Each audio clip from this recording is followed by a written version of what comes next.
Hey guys, J-Man here. Welcome to BraveStarr. This is episode 2 of BraveStarr, where we're going to be taking a look at the first 13 episodes of the animated series BraveStarr. We already covered the movie that was on a previous stream, so check that out. We're gonna. I know we're starting a little bit late, so we're gonna. I bypass my ads, but I do want to tell you what's coming up this week. Tomorrow, Sean and I are back for Earth's Mightiest Mondays, where we talk about the Avengers, 4 issues of the Avengers. And actually, it's going to be 3 Avengers and an Incredible Hulk issue. Oddly enough, the Incredible Hulk issue is probably the best one of that night. That'll be tomorrow, guys, so make sure you're there tomorrow for Avengers. Tuesday, I'm going to be on Wrestling with Horror, and we're going to be talking about Hollywood Chainsaw Hookers, which is a 10 out of 10 movie, if you didn't know, but I'm letting you know.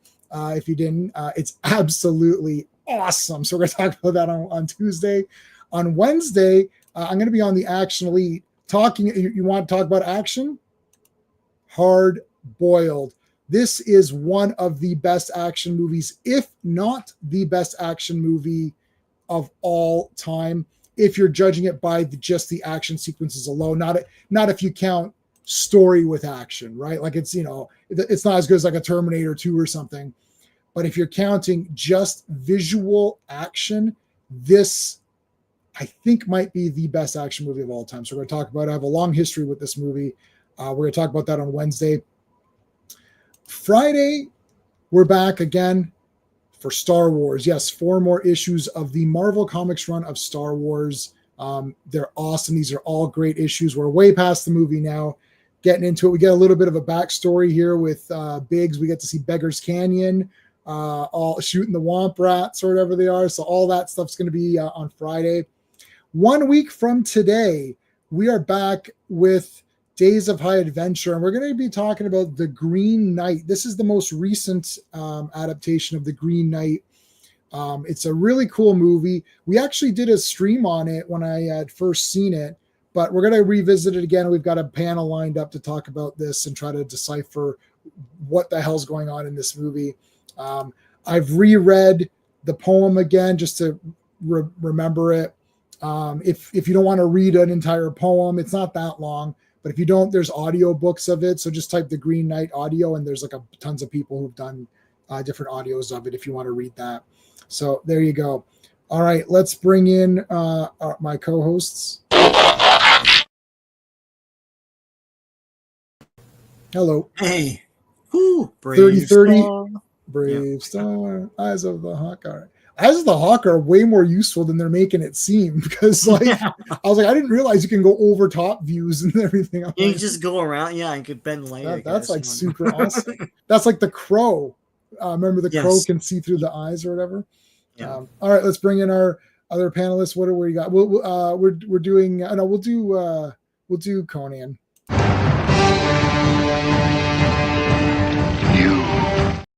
You. Me. You're on mute. You're on mute, Steve. Gentlemen, how are you? Hey, good. How are you? So we were talking backstage. Steve got a chance to see both Fantastic Four and Superman. So we were kind of bitching about Superman. I did rewatch Thunderbolts today with my wife, and it's very slow.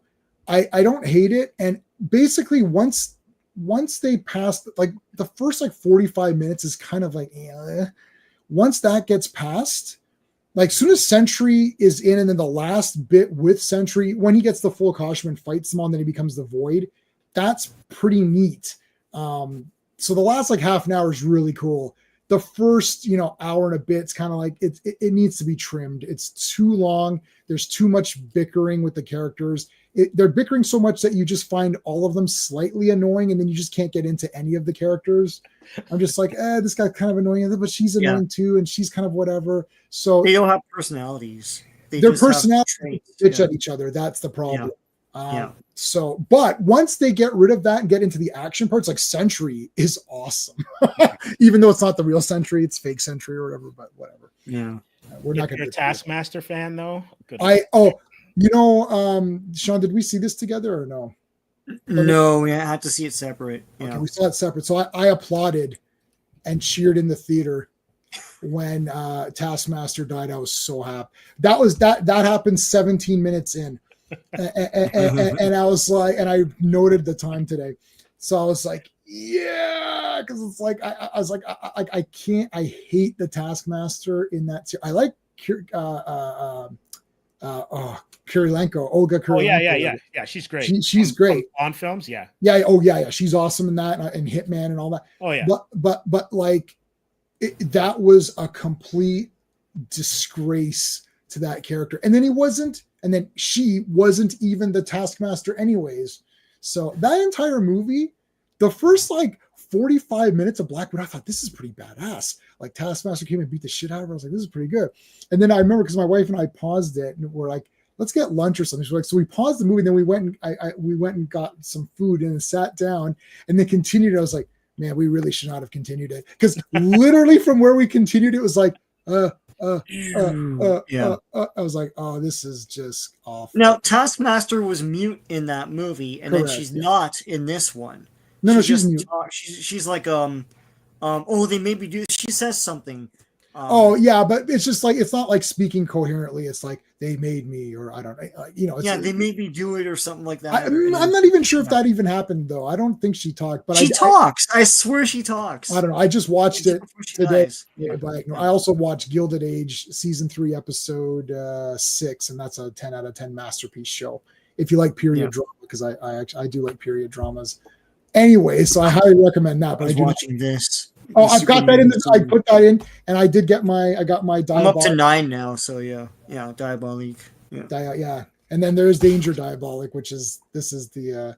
The 60s one, which is awesome. Heavily gel lit movie. It's awesome. It's beautiful though. It's a masterpiece. Yeah, this is like the more, like you could see, this is the updated ones of Diabolic. There he is there. I mean, he looks like him. Yeah. I don't remember if I'm not sure. I can't remember if he has the white outfit in this.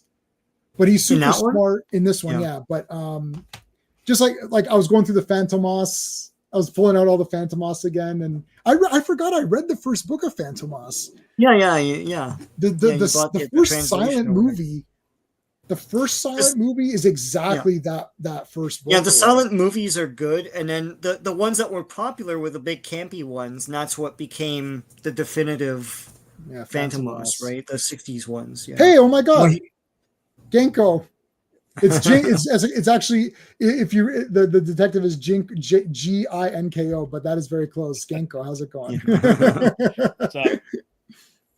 Oh my God, we got someone watching on Facebook, or did we? Yeah. That's weird. Someone thumbs up it on Facebook. That's weird. I tried to put stuff on Facebook and it always gets nailed. I'm like, forget it. By the way, we got nailed. We all got nailed for copyright. For and the last thing, so don't show any animation or anything. I won't show any animation. All these people losing their minds. Just be stills. Be still. By the way, too, because we're simultaneously streaming this, you might get things saying someone has stolen your video. Like I got a message saying Sean and Steve have stolen my video. That whole thing they had where you right, and so you just ignore it. Like just click archive and then that's it. Like don't. I never get that because we're stealing your video. Yeah. So. Yeah, Genku. I don't know. Is that how you say Genku? I think they say it in the English one, because this one's English. This one's this is Italian with subtitles, I believe. Italian. Yeah. Italian with subtitles. Yeah. So this, I only saw part 1 of this, but I liked it. Anyways, Joe Dog was here first. Let's say hello to Joe Dog. So anyways, we were talking about Superman and all that, and they keep saying Superman doesn't kill you, but Superman doesn't kill, but nobody kills. Like Hawk Girl doesn't really kill. Mr. Terrific for sure wouldn't kill. I don't understand why that kaiju couldn't have been Green Lantern with a lasso and then taken to space. Yeah, like clearly, Superman doesn't have any victories, and Superman isn't hopeful because everything he says and does, they counter it, and then they poo him. Yeah, right. So, He's like, oh, he's like, come on, man! Like that. Literally, Mr. Terrific says that. Right. Gunn doesn't understand the character. I mean, he's talking to Lois while they're killing that imp, that dimensional imp, and they show it bleeding and stuff in the background. It's supposed to be funny. But it's like, wouldn't Superman help out with that? He's Superman. He could mop this up in 1 second. Like, anyway. Also, too, I guess in retrospect, it almost felt like it was Superboy and young Lex with how petulant everyone was. Right. And I know that Lois and Clark were like months into their relationship. Right. So this is like Superman year one kind of thing, or month one. But it just didn't seem as though anyone was level-headed. And with the measures that Lex took, he was an absolute monster. And you would have thought that he would have raised the ire or caught the ire of everybody else. Right? Yeah. Yeah, they're forcing things too much. Well, they say that it's his third year. And also the thing is that opening crawl or whatever tells you a lot of things they don't really show. It's like it's like this is year 3 Superman. Really, it seems like day 2 Superman. That's my point. Exactly. Yeah, and they say that he's the most powerful metahuman, and it's like it doesn't seem like he is. He can't even lift that kaiju or that Charmander or whatever, like up and like, but you can't even lift that the building is falling. He just like slows the fall, Realistically, though, he would have gone through that building. Like the building would have collapsed around him. Well, yeah, physics wise, yeah. And then he would have been going through everything, and there's a lot. But it's like Superman 3, where he freezes the lake and he flies it. Well, that thing would collapse because there's only one center of weight here with him holding it. So yeah, it's a comic thing, Yeah, although there is something in BraveStarr where he did like an Incredible Hulk move from the 70s, and I was like, all right, it's kind of good to see that kind of stuff. We missed that illogical physics of superheroing nowadays. All right, R, thank you so much, buddy, for the $5. Sorry I can't join you for this. We'll watch the replay because I got to use Strength of the Bear and get back to work. Yeah, Strength of the Bear. I decided to put some Emma Peel ones in there. And they're re-releasing Life Force on 4K with like tons of extra, like it's like one of those super fake packs. So I might have to get that. I got Steve a Life Force 4K, so I guess there's another 4K. This is another one. You can't get enough 4Ks. You can't, or Life Force 4Ks. Yeah. Yeah. So Superman sucks. There you go. Because Superman sucks just a little bit more than I miss you. I miss you. Pearl Harbor sucks it's like the funniest song. Why does James Gunn get to keep on making movies? Because Superman sucks just a little bit more. It's too bad because Waste had some amazing talent. Like the are great. Yeah, 100%. Yeah, they're all great, and I like Nicholas Hoult, but I don't think he's a good Lex Luthor. And what they have him doing, like he's just a hooting, hollering '60s Batman villain, Except he's not in the rest of it is not like that. The thing is too is that Lex Luthor yelling out programming things like 1A, 2B. So there's an orb that's recording the fight, and then he is relaying special moves to the guys typing this in the computer, which are then relaying it to Ultraman. What, Superman's not faster than that? I mean, that's the most outrageous thing ever. Like Superman should just, and then doesn't Superman say, "Hey, look, there's an orb filming us. Why don't I destroy that?" Like, it's like, no, Crypto destroys it. Why does James? Because he's a hack. Yeah. All right, BraveStarr. This episode is called 3030. Oh, sorry, the disappearance of 3030. 3030. Yeah. Dog, the horse guy. So are we? I mean, do you want to do a synopsis, Sean, or like? I could do it. It's on Wikipedia. So. Okay, sure. So here's the thing about for the Transformers ones, I can always go to the Transformers fandom page, and it has every stinking detail of everything. No, I don't want the every whole episode. The whole Jing Bang lot. So like I can see like whose first appearance and all that stuff. Right. BraveStarr not so much because it's a very obscure cartoon, and there is a fandom, but it's not properly updated because they have day jobs, right? So the disappearance of 3030. After an argument with BraveStarr over the use of Sarah Jane, 3030 goes to the Equestroid Temple and travels to the past before he met BraveStarr. The moral is BraveStarr and 3030 tell viewers even the best of friends may disagree, but fighting is not the right solution. This is written by Don Heckman and Bob Forward, who is prolific in these. I find just a general statement is that I find that all of these tonight, the lessons are worked into the story way better than any cartoon I can remember working these lessons in. Like, because a lot of the time they're like, the lesson is super like almost turn to the thing and say, don't, but this is all worked into the story. Like they actually made a story to show you why you shouldn't do that or whatever. Right. And they're going to get real crazy. They're going to get, there's a couple where you're like, these need to be watched on TikTok or X right now. They need to publish this. I was almost going to share it from YouTube. I think everyone needs to watch this because this deals with all of these social issues way better than the idiots who are trying to fight for them. These virtue signaling idiots. It's like, you know what? This is the way you deal with it. Either just walk it off or tell the person they're wrong and accept their apology if you know that they didn't intend to be mean. That's it. It's a Filmation thing. I mean, He-Man and She-Ra did it all the time. But this was done better, in my opinion. And I love He-Man and She-Ra, like 100. Yeah, Fat Albert, I don't think they had a thing at the end, but they were all just lesson-based anyways, right? Yeah. Even G.I. Joe, if I remember correctly. Yeah, the PSAs, but those are just like a button. It's like, don't I don't pick up live wires. It's like, well, I wasn't going to, but thanks. Don't. My favorite one, J-Man and I always talk about this. Don't swim in the lake when there's a thunderstorm. And then I think Deep Six is in the lake, and he comes up. He's like, guys, don't swim in the lake. It's like, what are you doing down there? Anyway. Yeah.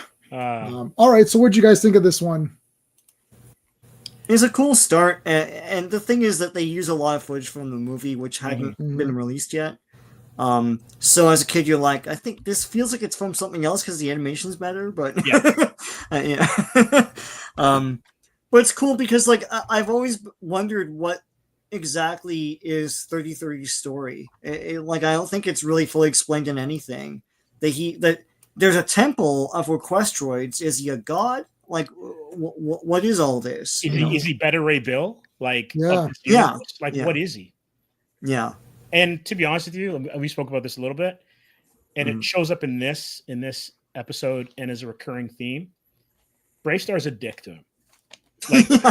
He's not really nice. You don't know what you're doing. You got to be more careful. You're lazy or whatever. And I'm like, bro, he's your partner. You're riding the guy for 13 episodes, literally. Yeah, you're literally riding on him. Yeah. So BraveStarr he does come out. They make up at the end, and that's nice. It doesn't feel like any of the things are forced in these episodes. Friendship. Okay, that's a good lesson, but it doesn't feel like it's and nobody's being really sappy about it either. BraveStarr's just look, I effed up, right? We'll get to the episode 8 or 9 or whatever it was. It's I effed up, sorry, buddy. It's we're partners. Okay, we're good. And 3030 is a pretty chill guy. It's all right. I'm using his gun, Sarah Jane, which is a blunderbuss freaking rifle. They have a little bit of a fight. They show the backstory, which we kind of covered most of this last time for the movie, so there's not really a lot. I think he time travels back to the movie moment and sort of changes it or whatever, so but Jojo save more energy from an apple versus a candy bar. Biker mice from Mars. So this one, a lot of it was kind of covered. There's your dingo. The Dingo Gang, gang or whatever. There are a lot of villains here. They never made figures, but and there's some one-off guys we'll get to it, but Hogtie and all that. It's some guys are neat.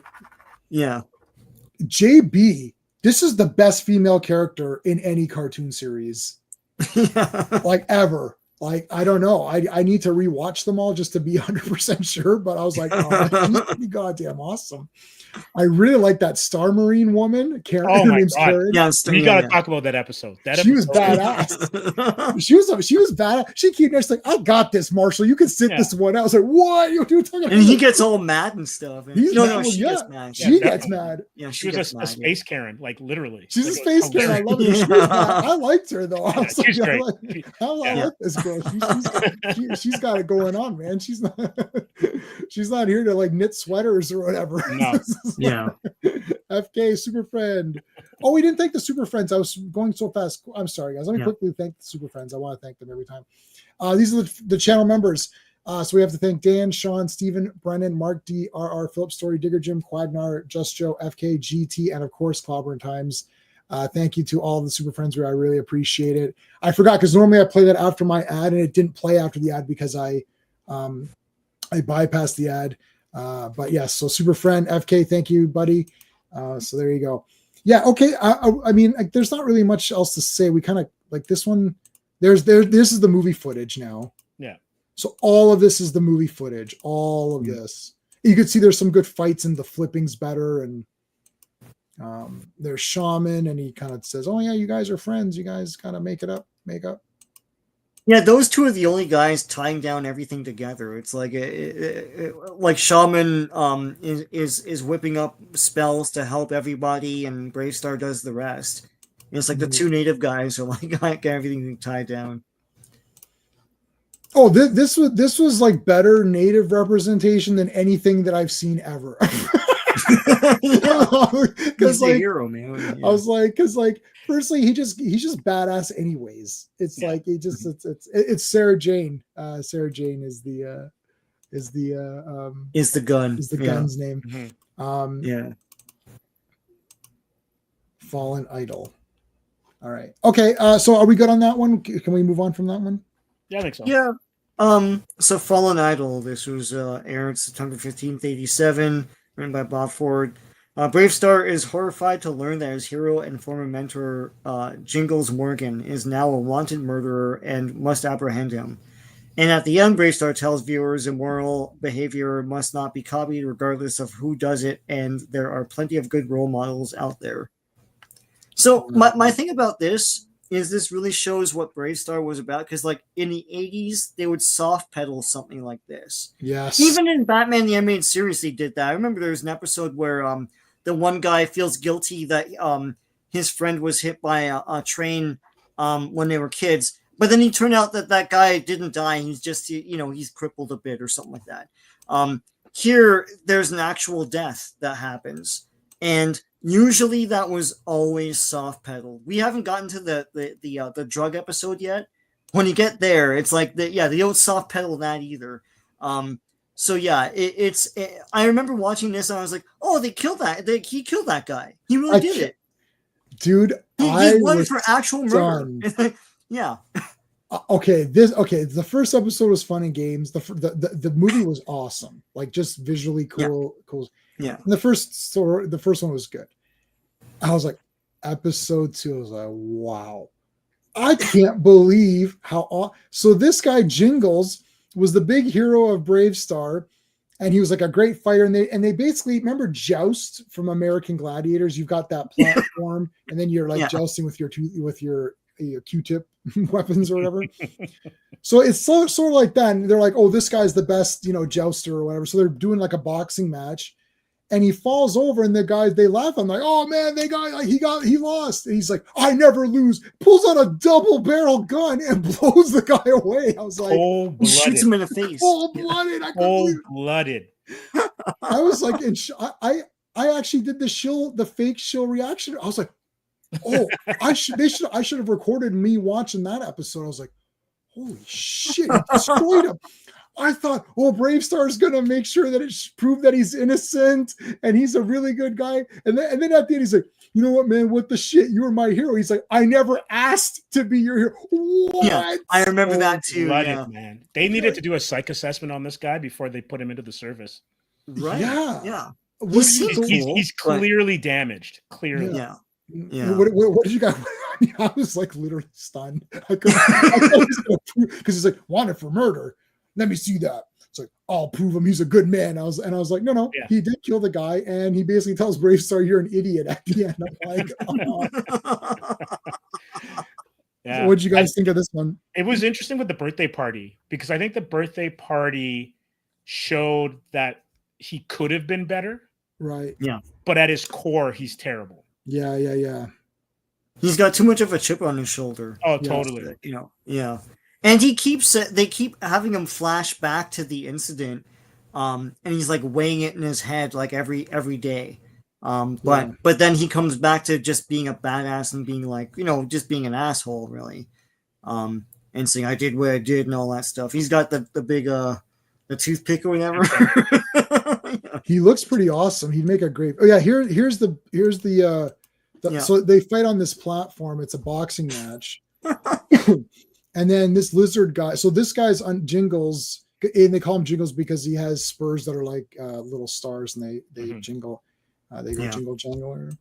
So anyways, so this guy beats him, and then nothing happens, man. Like, this is the most overreaction of all time. Look at this. He bloody shit. So all he did was fall in the mud, and they laughed. They're like, oh shit, you know, the big trainer guy, you know, Jingles lost. Oh my God, he lost. And he's like, I never lose. What the hell is going on? It's your step 2 from this, buddy. It's like, did you could have gotten, you know, step 1 is, you know, you get pissed off, you throw some shit around, you go back to the locker and you throw some chairs around. You're like, I shouldn't have lost. Yeah. He shot him. I couldn't believe he blew that lizard. He didn't even wait to kill him later. He killed him in front of everybody. Yeah. Yeah. He looks awesome. 80s Saturday Morning Madness. Look at that. Yeah. This is awesome. I used to watch this after school with a bowl of SpaghettiOs or whatever, or whatever you know, like it could have been like Scooby-Doo or something like that. But yeah. So, I mean, I don't know what to say. So some of the besides the story, we got to see the hawk, the eyes of the hawk. You can kind of see above. That's kind of neat. Yeah, they showed some marshals in the movie, which were differently costumed. Here, they all have roughly the same kinds of costumes, but like slightly different color schemes, like this, right? Which I thought was neat. I like seeing the different designs and stuff, and different aliens too. You know, of course, they have the lizard guy, but they have a lot of Cantina-looking aliens. Yeah, there's those flame monsters. There's those plant arm things, the bone dragon. So there's a lot of like monstery creatures in this one too. It wasn't just the cool story. Is this the first time we saw did we see the defenses? They activated the defenses and that's always neat. So we didn't see that in the last episode. They reactivated the defenses in this one. So that was pretty cool. Next episode. Next episode is the Take It This Time. That's the first one. Oh, and they're naming all the episodes on other, like Taking a Pelham 1, 2, 3. 1, 2, and they have Black Rock. So Bad Day of Black Rock is on. Yep. Yep. So they have a lot of these really interesting titles that, I mean, obviously kids are not going to know what the hell that is. That's for the adults. That's for the adults. Yeah. I mean, or the guys doing a stream like, you know, decades later. Decades later. This for you, decades later. Yeah. on a technology I have no idea about. See if I can see. Yeah, there's some of the oh yeah, look at that, man. That's a great. Imagine you got that 3-pack of toys. Like you'd be like, shit, this is a good 3-pack. Like definitely. So this one was awesome. Oh, that was the party or whatever. Yeah, and here's where he tells him off at the end. I'm asked to be BraveStarr's like, my idol just told me off. Never meet your heroes, kids. The machine just called me an asshole. Hey, honey, the machine just called me an asshole. I gotta clip that from Maximum Overdrive. It's the most ridiculous thing. Oh yeah.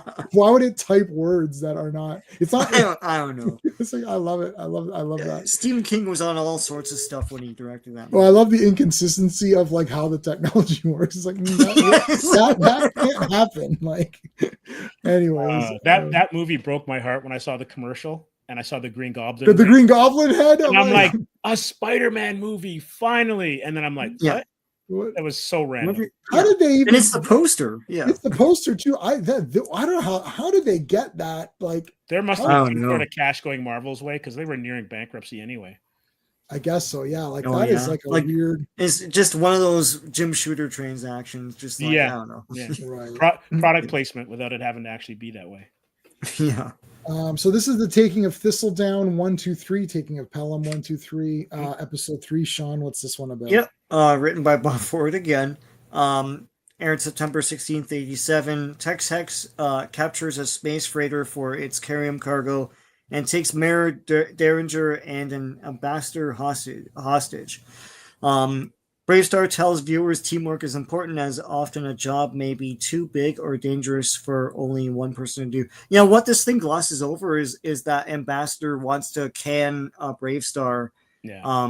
So there are a few episodes here. There's going to be another one, a couple in from here, where like people from whatever the larger governing body is coming in and nosing their way into things, saying, "Well, I don't think this judge works out. I don't think this, you know." The thing is, the whole premise of this show was supposed to be that there's a carrium rush on this planet, and it's infested with marauders. So they bring in, you know, like a marshal to protect it.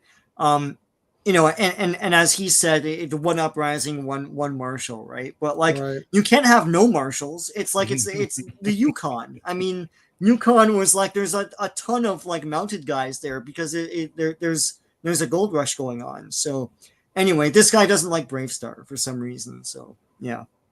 So that the guy with the like I don't know what the ostrich big nose ostrich guy. with like looks like it's like WC Fields face or something like that. Yeah. Just like, who is this guy?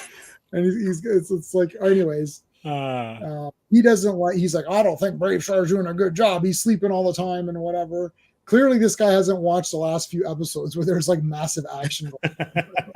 It's like. He's like, you handle Tex Hex then, and he can't. So well, he's like, Tex Hex can't be that bad or whatever. He's pretty bad. He's pretty bad. Well, he's demonic, so I don't. It's not just a bad guy. He's also like, you know. There's a pig guy in here too. Yeah, this is the one of the pig guy, Hogtie. I don't know how often he shows up. We're gonna have to try to get him on one of these things because I'm not gonna play anything. If he's not on one of these jumps, then that's it. But I can go on 10-second intro. Well, so this guy gets kidnapped because he's an idiot. And then yeah, there you go. They're all kidnapped, they're tied up or whatever. Yeah. And then now, you know, now they're like, oh, we need BraveStarr. It's like, right, losers. But so this guy doesn't think that he's anything good or whatever. He doesn't think BraveStarr is good. The mayor does get it. The mayor actually gets out himself. I was pretty shocked, on that. Levels up a bit, yeah. And he also did a 180 because remember how he was in the movie. Yes, he was not the greatest, and automatically he's like BraveStarr's biggest booster. Yeah, he's different here. I don't know if they're like, you know what, we have too many assholes. It's like too many naysayers, so let's just, you know. Well, he could have grown. You know, he saw how good BraveStarr was, and he's more open to it now. Yeah, makes sense because like these eps are out of order in terms of production, right? Yeah. So you're gonna get maybe some character arcs that seem inconsistent because you're in the middle of them, depending on how they've shifted the episodes. Yeah. So my DVDs are in production order, and that got messed up. That's why I was like, oh crap, because I started watching. I'm like, this is not the one that I gave you guys. This isn't the order I gave you guys. So you can watch them on YouTube for free. One of the episodes had messed up audio, so I had to watch the YouTube version. But I've been watching them on my computer because I've been watching them late night. Because on my big screen TV, I've been watching like movies. We're watching Next Gen. We watched. I picked up Heat on 4K to watch it for next couple weeks from now. We're doing a thing on Heat. I haven't seen it since VHS days, so I gotta watch it again. So I'll just get the 4K because whatever. Anyway, so I haven't had time. I've been getting up early and like, oh, you know what, maybe I could do 2 or 3 before I shower, so I get up and quickly do a couple, and then it's like, okay, let's have breakfast, and my wife's reading her book. I'm like, let me quickly go and do a couple more. You know what I mean? Like I didn't sit down. Like for Transformers, I sat down and watched like 10 in a row on the DVD player, but these ones I just didn't have time. And the fact that they were all out of order on my DVDs, I'm like, I'm not going to go through 8 discs and try to figure out the order. I'm like, I'll just watch it on the computer, and it's on YouTube. All right, anything else on this one, or should we move on? Like, other than everyone got a chance to shine in this one, this was basically like a relay race. So, JB had her chance. The mayor had his chance. BraveStarr, like everybody had their moment, which was kind of cool. Yeah, these are all pretty good. And as you say, Steve, this is the first time we see the Fort Carium linking up and stuff like that thing. Yeah, that whole. Yeah. That's the first time any kid would have seen that. Yeah, that was cool. Then, yeah. Also, too, because you see it a lot in some of the other episodes, they rely heavily on tropes. So, like ticking clock or like a bomb or something. So there's always some sort of countdown in the episode. And with the ambassador, because if there's no kind of like time limit, Ben 10 kind of did this all the time too, where like he would revert back if he didn't do his stuff in time. Right.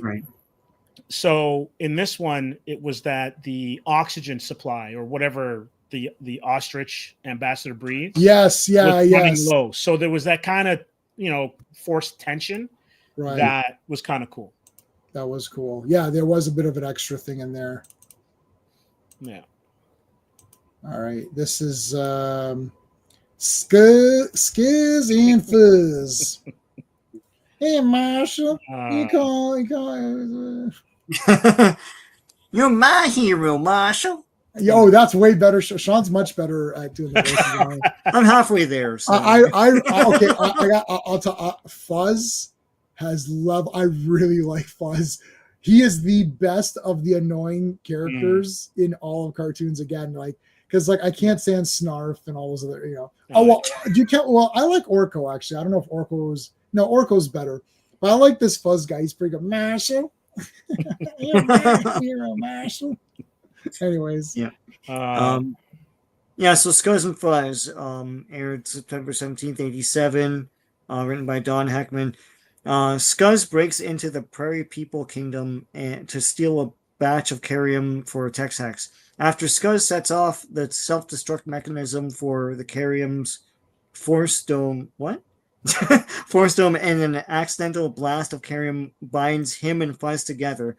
The two are forced to cooperate as BraveStarr tries to prevent the destruction of the kingdom. And the moral was BraveStarr and Fuzz tell viewers there may be a little good in even the worst of people. This was good. So Fuzz saves Scuzz, and then Scuzz is leaving him. He's like, but he saved me, so I'm going to go save him or whatever. That was nice. Right. Yeah. I like the Prairie People seemed sort of like, irritating or whatever, but they're kind of neat. Like they're not the normal irritating like little characters or whatever. Like they're pretty good and they're pretty useful. And I was like, they got super digging abilities. I'm like, this is pretty good. Like they're not really lame. They're just little guys, but they're kind of cool. I like them. Is this the episode where I guess Fuzz is digging and 3030's behind him? And then 3030 is like, hey man, let me just shoot our way out of here. Yeah. And just collapse the whole thing or whatever. And it collapses and yeah. Yeah, the thing is the thing about these annoying characters, like so Filmation had this in all of their cartoons. And the thing about these guys, they're attached to a context.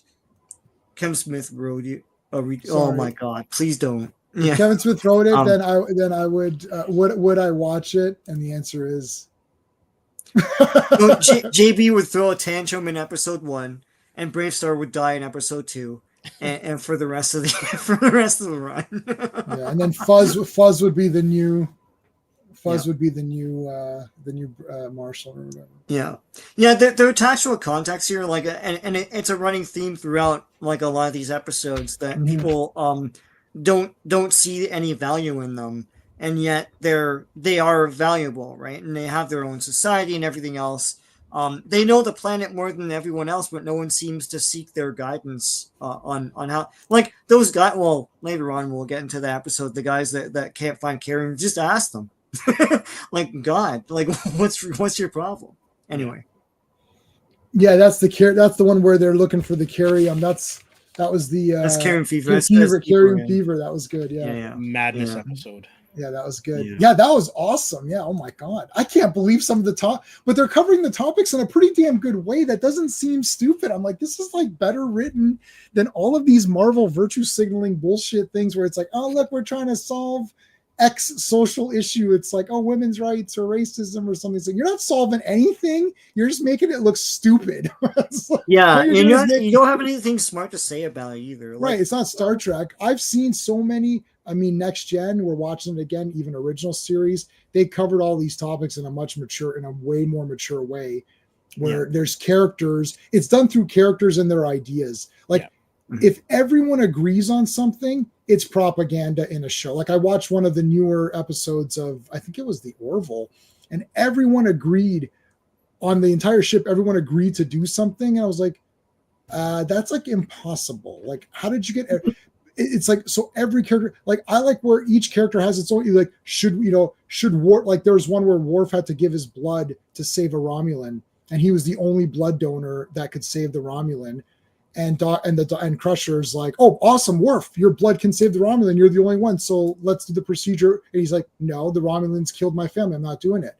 And they're like, but he'll die. He's like, okay, so should I go back to my post? And she's like, what the heck? So then Picard's like, I want you to think about it. He goes, if you order me, I'll do it. He's like, well, I don't want to order you. And he's like, no, I'm not doing it. And then he calls Crusher. He's like, don't ask him anymore.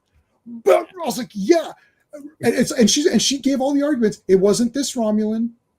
I'm not cheering because he didn't give the blood. I love the Romulans, but I'm cheering that the fact that Worf is a character, he's a Klingon, he has his honor. Klingons do not do this.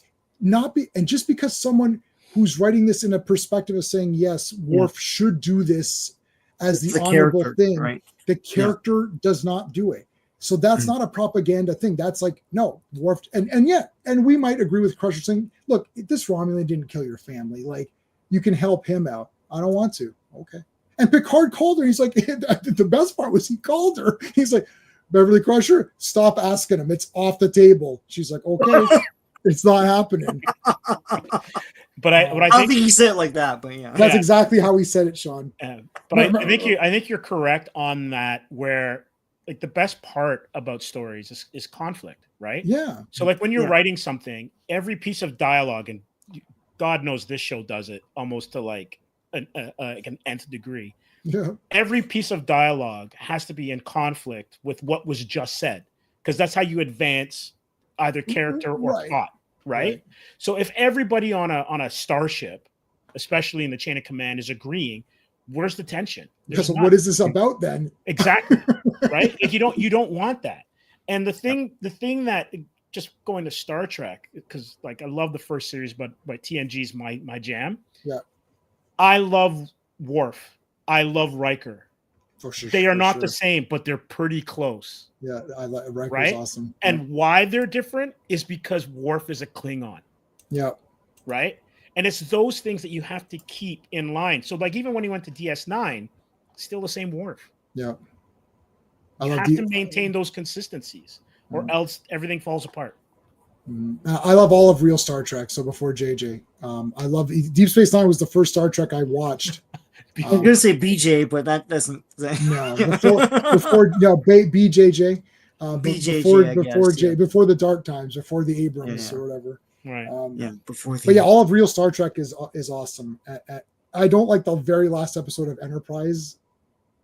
Oh no, that was bad. That was bad. That's not continuity either. Yeah. Right. And Jonathan Frakes and Marina Sturgis were like, that was this bullshit. I was like, I agree with them. Yeah.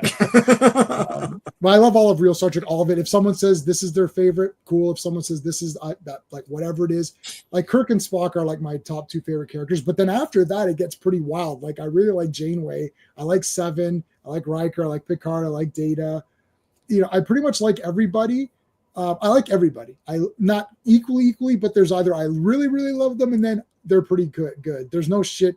I like Wesley Crusher. Everyone hates him. I never hated Wesley Crusher. I never understood the hate for Wesley. I always liked him. I never got it. I thought he was fine. I thought he was totally fine. He's good. Yeah. When he did Worf's thing, the Klingon ceremony, and he remembered, he's like, "Oh, Worf's acting weird. There's a Klingon ceremony that we should do for him." Like, that was awesome. And then he's like, "How did you know about this thing?" And she's like, "Well, you hid it from everybody, but there are some very not nosy, very what was the term she used? She said something like, "There's ensigns who are very, like intelligent ensigns or something." He's like, or inquisitive or something like that. Yeah, inquisitive. Yeah, you may have hidden it from people, but you didn't hide it from inquisitive ensigns. And he's like, Wesley Crusher, Worf in his Worf voice. Wesley Crusher. It's like, yeah. All right, so these guys are great. They help each other out. So this is good. Oh man, this guy is awesome. I was looking at the figure of this guy. He's pretty damn Sandstorm, cool. yeah. Sandstorm. Yeah. Looks like he can almost be like a New Adventures He-Man character. Oh yeah. They could have almost merged. New Adventures of He-Man could have taken place here, and you could have had He-Man and BraveStarr. That actually would have been awesome. Oh my god. Yeah, but DIC took it, so yeah, or Deke or whatever. They're dicks. They're dicks. There's the Carium, what does Carium do? Whatever the plot needs it to. Yeah. Mm-hmm. Quick, we need an object that can carry him. Perfect. Yeah. MacGuffian. Okay. Yeah, pretty much. It's pretty much that. MacGuffian, no. Durex Machinium. Yeah. This is cool. A lot of good technology here in the caves and everything. Let me see. Did I write any notes? No, I didn't really write too many notes on. Again, this is a good. This was a good lesson. This is where he goes back to help him.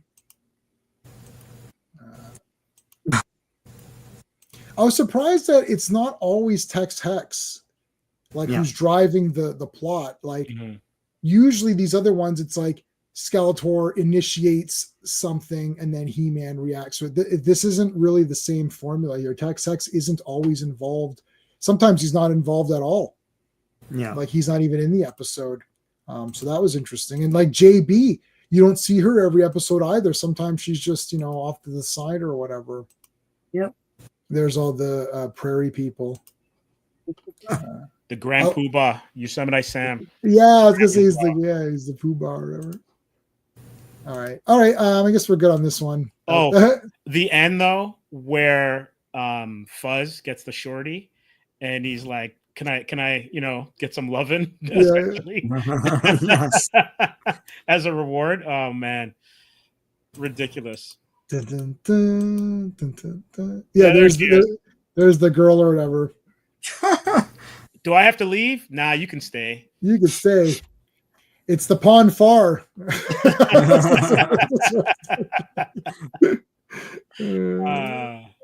All right, that was episode 4. So we're on episode 5. The Day in the Life of the Judge. So this one is JB's episode. I swear, if you go 30 seconds in every episode, it's what's his name firing that gun. Yeah. He chooses violence every morning. Like he just wakes up angry. He just wakes up wanting to shoot stuff. All right, Sean, what you want to? This is written by Bob Ford. Aired September 18th, 87. Dogmatic Judge Twangley, there she is, checks up on JB on behalf of the Galactic Court of Justice. Her overzealousness puts JB and BraveStarr at risk of losing their jobs, just as a conflict is brewing between ranchers and miners. JB tells viewers teamwork is important as it often helps people solve problems which they otherwise would not be able to solve themselves. So, Sean, you realize you're about to get canceled because this is actually a man. They said he. Oh yeah. Okay. And you said she. You know what? I remember coming to that realization too, and I was like, "Oh shoot!" I don't know what made me. It's probably the hair or something. It's the hair. It's the hair. Yeah. I thought it was a woman too, so don't worry. But you're reading it off of. But you're reading it off of Wikipedia, and they said the wrong thing. Yeah. I kept writing her. I kept writing alien fairy woman and like checking up on the judge, and she's like being a bitch, and then she gets a parking. So I wrote she gets a parking ticket, and then at one point it's like he's just so mean. I'm like, who are they talking about? That thing? Yeah. Wait a minute. What? Yeah, that's a man. That's not a woman. That's a man, baby. That's a man, baby. Taking off the hair or whatever. But this person doesn't learn a lesson. Like, it's not like that ostrich guy that's like, oh yeah, you know what? I was gonna fire BraveStarr, but he's all right. This one is like, he does not learn anything. It's like just gets stuffed in a briefcase by 3030. I love that this alien person is up for the job. So literally he shows up in order to make trouble for JB, just to show how crap she is, and then he could take her job. He doesn't have any he doesn't have any boobs, so then there's one of the clues. Well, he arrived a day early to catch her off guard, right? I know, I can't believe this is really good for a kid's cartoon though, because this is the kind of thing that you see in a movie. Like, this is what they would do in a movie, and this is happening in the cartoon. It was like I was thrown off guard so many times. It's like, I'm here early to check up on you. It's like, oh my God, that's so awesome. Like, what an asshole. Yeah. Yeah. This is corporate life, kids. It's like, it's dog out there. Yeah. I'm afraid I'm going to have to ask you to come in on Saturday. Yeah. You're not going to have a big, muscly, sexy horse to help you. So you're going to have to make your own choices. Yeah. There you go. It's like, yeah. Did you get the memo where you didn't on your TPS reports? You didn't use TPS report. You didn't use the new cover page. You got the memo that we've got that new cover. Yeah, I did. I just had the wrong one. It's like, I'm gonna get you another copy of that memo about the cover page. And then the next person goes, hey, by the way, you didn't use the new cover page. It's like, yeah, I know. He's like, I'm gonna email you another copy. It's like, I already know. I'm getting it. Office Space is a 10 out of 10 super masterpiece. If you've worked in an office, it's timeless, even though it's from a different era. But it's a documentary. Everybody, there's someone in my office. They're all there. All those people in Office Space, all of them are in the thing. It's like oh, Monday. It's like, it's like, oh, I'm Lumberg now, so I got. Oh man, yeah. No, that's basically no. Oh well, got to come in on Saturday. Yeah, with the mug or whatever. I gotta have to ask you to come in on Saturday. I love when he's fantasizing about him. He's got the mug. He's got the mug. He's like, I'm gonna have to ask you to come in. You're like, no, he's having a nightmare about it. Yeah, the guy still looks the same. It's like so fake. Oh shit, that's good. I'll date her. Yeah, you want it? What? No, this is a man, baby. You can still date him. I'm not. That's fine. That's fine. Yeah. All right. Anything else about this one? What else happened on this one? This episode, I think, started the name calling. Like, there was some serious name calling in this one, and then it kind of ramps up in subsequent episodes where you're like, it's almost jaw dropping. Yeah, when they're confronting an alien. Yeah. And they call them out on their the thing is, 80s cartoons in general did this all the time, and it's so strange because even as a kid I'd be like, that's not really a hero thing to do, right? Just a little bit off topic, but Bionic 6. So Bionic 6, the main bad guy in that was kind of a chubby dude, and they fat shame that guy every episode. He's like, top of lard, fat, so fatty, tubby. All the time, right? So yeah, 3030 does this a lot. Like, he's these scruffy fur heads or whatever, to anyone who's like a little different. So yeah, that's Hello, Jay, what's going on, man? Thanks for coming on. I appreciate it. Dope. Yeah, it was cool. Bionic 6 is cool. Great theme song too.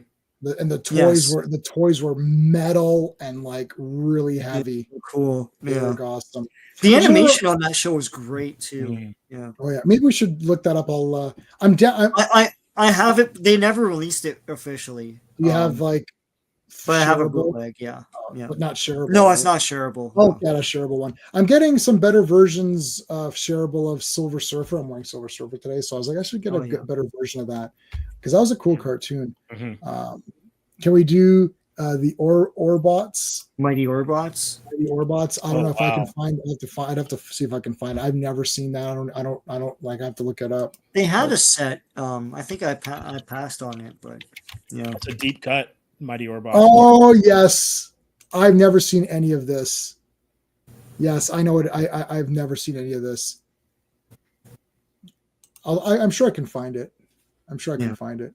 I own this. I actually own the full thing though. The proper. I'm very after watching this properly. I'm very happy I own it. I don't think I ever watched this cartoon. I watched it as a kid, but I never watched my proper versions of it because this is like awesome. What are you getting, Sean? I thought you didn't. Well, I just want to see because it's the same company that put out the. Okay, the look and see if it's the production order or not. Yeah, because like I'm pretty sure this is air date order, like the He-Mans. Yeah, so here's so they have to figure out the miners and the ranchers, right? Like what they're gonna. So they figure out that these plants. So the ranchers have these beasts like cows, kind of that eat this certain plant, but like it shrivels up and goes small. Whenever there's mining going on, but then they find out that at night that happens anyways. So the miners are going to work at night and the ranchers are going to work during the day, and that's how they are able to share the land. So JB is able to fix all that. So it's a good episode for her. Yeah, because she's like, I'm trying to help everybody, realizes that there's a bit of a fly in her ointment, but it's not where she kind of crumbled. She's like, all right, I'm going to fix this. Like I really like her as a character. Oh yeah. Yeah. She's awesome. I like she's I think I don't know, like Sean, I'm giving your channel twice. I don't know why I'm doing it twice. Oh yeah, she's an absolutely awesome character. She's got to be like the best female character in any of these cartoons. Who's not just like she actually has a purpose and actually does her job. I just want to mention we're streaming this to all of our platforms at the same time. So if you're watching this on anyone else's, please make sure you're subscribed to the other two people on here. So there's three of us. There's all the links, guys. So we'd love to have you subscribe to all three of us. I'm hosting tonight, but make sure you're subscribed to everybody else. Okay. So these guys are going to start to turn up more. These ranchers, all these guys are going to come up more often now. We're going to see them more often. Oh yeah, Sweetwater. They drink Sweetwater instead of tequila or whatever you would say. I mean, that's fine. Is it in production order, Sean? Or I don't know. I'd have to check online. Well, what's the first episode of He-Man? First episode of Diamond He-Man. Raid Disappearances. That is the first episode. And that's the first episode. Yeah. So that's air date then. Yeah. So I don't know why they did that for BraveStarr. So no idea. Maybe there is an order to it. Maybe it makes like when we do Thundercats. I'll tell you right now, we're going to do Thundercats in the way I have it. That's shareable. Yeah, because the thing is that order is so messed up. Everyone fights online about what the proper order is. I'm not going through all that. We did it for Transformers. We're like, okay, let's do it for Transformers. I'm not doing it with Thundercats. Too much. No, it's hard. You're just watching whatever orders online, or I've got a shareable Thundercats for people that don't own it. Yeah. For people that don't own it, and for the people who did buy it, and then realized that some discs were effed up, and then had to get the disc replacement thing. So I did the disc replacement thing. Some people may not have done that, so I will do it. It's like, oh yeah, there's no audio. Like, what are you guys doing here, man? I was gonna buy the new set they had, just to have it, but I don't know. I bought Defenders of the Earth many times. I have that. But yeah, the Trials of Lion-O are all over the map. They're it's supposed to be like Monday, Tuesday, Wednesday, Thursday, Friday, but it's all over the place in that disc set. So anyway, you know what? I'm so stupid. It's still part of the intro. That's why he's always shooting. I didn't realize that. Yeah. Like the intro is longer than than my intervals. That's why. Yeah. Okay, Rampage episode 6. While helping a young man named Eltran rescue his people from Sandstorm, BraveStarr is unable to alert 3030. Believing his partner has been captured by Taxax, 3030 goes berserk as he looks for BraveStarr. At the end, BraveStarr tells viewers it is very important to let their parents know where they will be whenever they are going to a place. Yeah, sure. Or your parents will act like 30-30 and just Yeah. destroy shit. Okay, BraveStarr totally makes fun of him. He's like, "Oh, you're washing your hair. Hey, do you want a pink ribbon to go in there?" And all that was Yeah, yeah. hilarious. I thought it was hilarious. I And know did he that's throw something at him? He threw something at BraveStarr after that quip. Yeah. I know this. I know that's supposed to be the big offside humor, but I thought it was funny. It's like, go and put a pink ribbon in your hair, buddy. Like, what are you doing? He did consider it though. Yeah, he did. He actually He got did it. consider it. Yeah.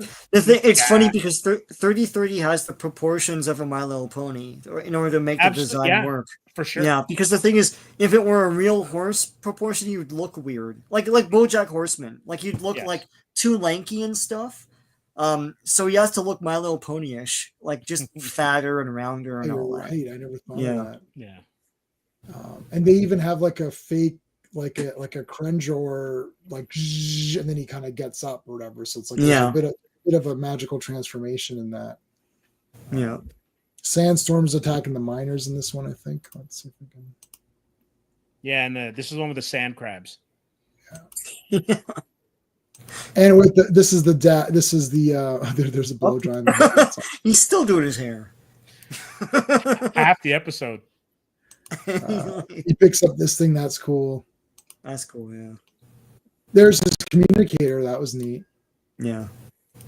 This was the one with the dad, right? Who's the wimp or no? Oh yeah, yeah, I think so. Yeah. One or is this? No, this isn't it. This isn't it. Oh, this isn't with the dad. Stuff happens in that one where you're like, what? Yeah, no, it's not this one. Sorry, this one. Yeah, this is the the dingo guys. Yeah, he goes on a rampage and at the end, Tex Hex laughs it off or whatever. Yeah.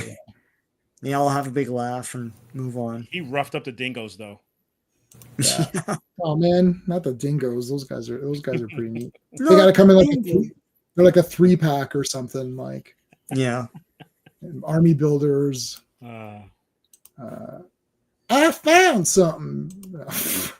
Look at Sandstorm's awesome. Is that where he found his sister? Who's that kid? The kid found his sister when he goes in there. He finds that blonde girl. Oh yeah. Okay, so tell me she's also not on the carriage later on. So you're gonna there are like a bunch of people on a carriage or something. Yeah. And she's on the left side. It's probably like the model pack. Yeah, there she is. Yeah, that's her right there. Yeah. Can't be her, but it is her. Yeah. Let's see if it is her. It's probably just like a model they're using. Yeah. Yeah, you see? Yeah. Yeah, this guy's neat. I was going to say, Filmation famously never outsourced any of their animation. They did everything in the United States of America because Lou Scheimer thought that was important. They also shut down in 1989, so take that as you will. But, but they tried. But there aren't as many animation mistakes in these as there are for like Transformers, where like someone's saying someone else's lines or like, or there's like 5-star streams. Yeah, there's 5-star screams. Yeah. Transformers has tons of weird ones. It's like, it's like, remember when they're like, "Where's Bumblebee? He's lost in that," and then he got hypnotized to be bad. And it's like, "Where's Bumblebee?" I'm like, "He's right next to you, Optimus." He's like, he's right there. He's right there. Yeah. It's like, oh shit, you weren't supposed to draw him in this scene. He's missing, you dumbass. The episode's called "The Crazy Weird Disappearance of Bumblebee," and you drew him right next. No, yeah. All right. The next one is "The Father's a Coward." Yeah, that's what it's called. Yeah, the father's your father's a loser. That's exactly what it's called. No, this is the walk a mile in someone's moccasins or whatever it was. Yes. To walk a mile. Yeah. Moccasins. Oh, there's it's a kid BraveStarr. Yeah. Yep. I'm BraveStarr, but I'm a little kid version. All right.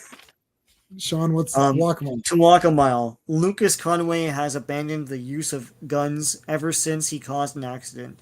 But when his son Mark is kidnapped by Two-Face, a nice DC crossover, Lucas must pick up his gun again to save them with BraveStarr. BraveStarr tells viewers sometimes they have to walk a mile in another person's shoes to understand them better.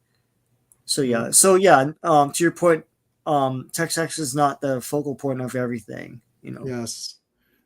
This one has "We don't need no stinking badges." Love it. Yeah. What? Love it. That was good. I was pretty shocked. I was like, "Oh my god!" Yeah, the moccasins. You got to walk in. The Wikipedia said shoes. I don't know. The prospector and his son, they're going, and then these guys treat him like shit, and then they don't want to press charges. This is the usual. This is the watering hole, right? Where basically, if you wanted to get a drink of water, you had to pay them or something. Yeah, Yeah, you have to pay. So You it's gotta pay. just extortion, essentially. Yeah. You got to pay to use our water or whatever, and they're like, "F you." It's basically Too Bad. I know they call him Two-Face, but it's basically Too Bad. And the one guy did, and the one guy's like, "Oh, you did this," and they're arguing with each other. Mm-hmm. Yeah, it's a typical gag. Two-headed That Skullwalker toy was pretty cool. You could make it walk. Oh, awesome! They show it off in this cartoon sometimes. Chew. No. We don't want to press charges, Marshall, because we're losers. My dad's a loser, so he doesn't want to press charges. It's like, no, son, I'm not a loser. Oh, there's the Two-Face. Two-Face, yeah. Call it like Two-Beak or something. I don't know. I guess Two-Face wasn't copywritten back then, eh? Yeah. Or they didn't. No one ever thought of it. I don't know. Right. Yeah, copyrights were not as enforced back then. They do kidnap Lucas though, and the robot guys attack. Yeah. I wrote kid shoots his own leg. The kid picks up the gun. He's like, "I'm gonna help you, Dad." Oh, I shot myself. He also gets shot in the head. Yeah, the kid gets shot in the head. I'm like, how's he still alive?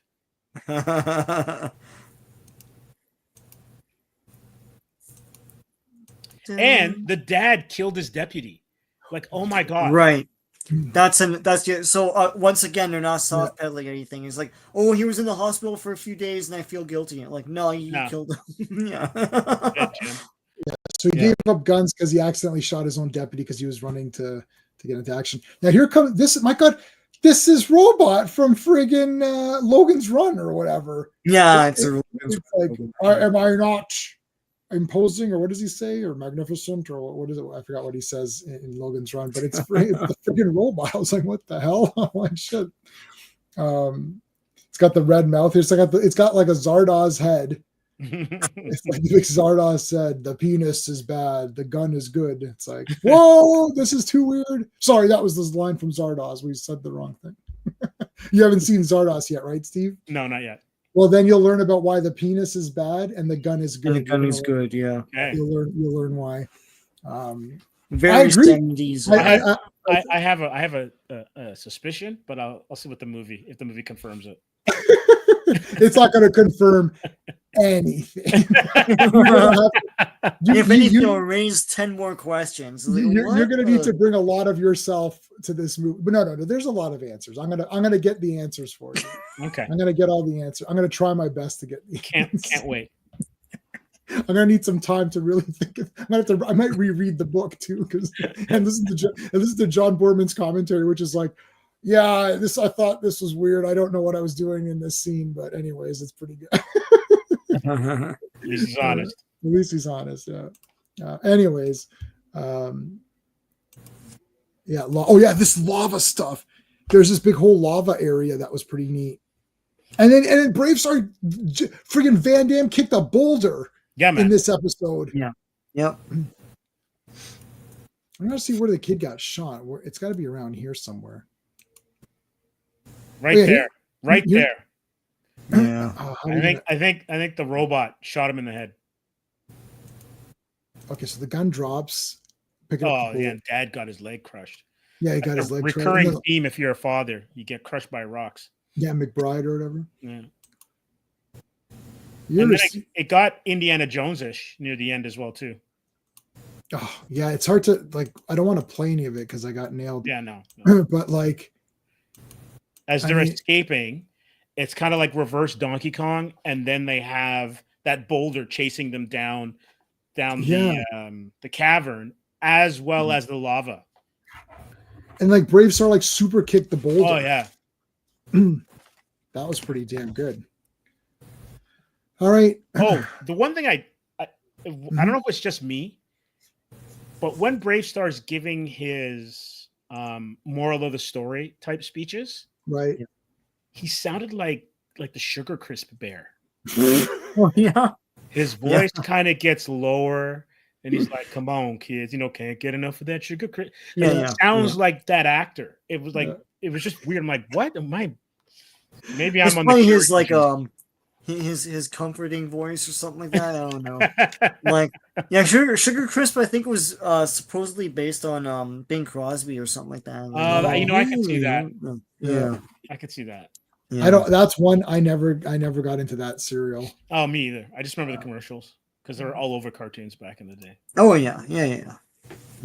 Episode 8. Shoot. Well, I mean, it's just the intro thing. Yes, I didn't get that. All right. Cactus Head is cool. Yeah. Okay. So episode 8.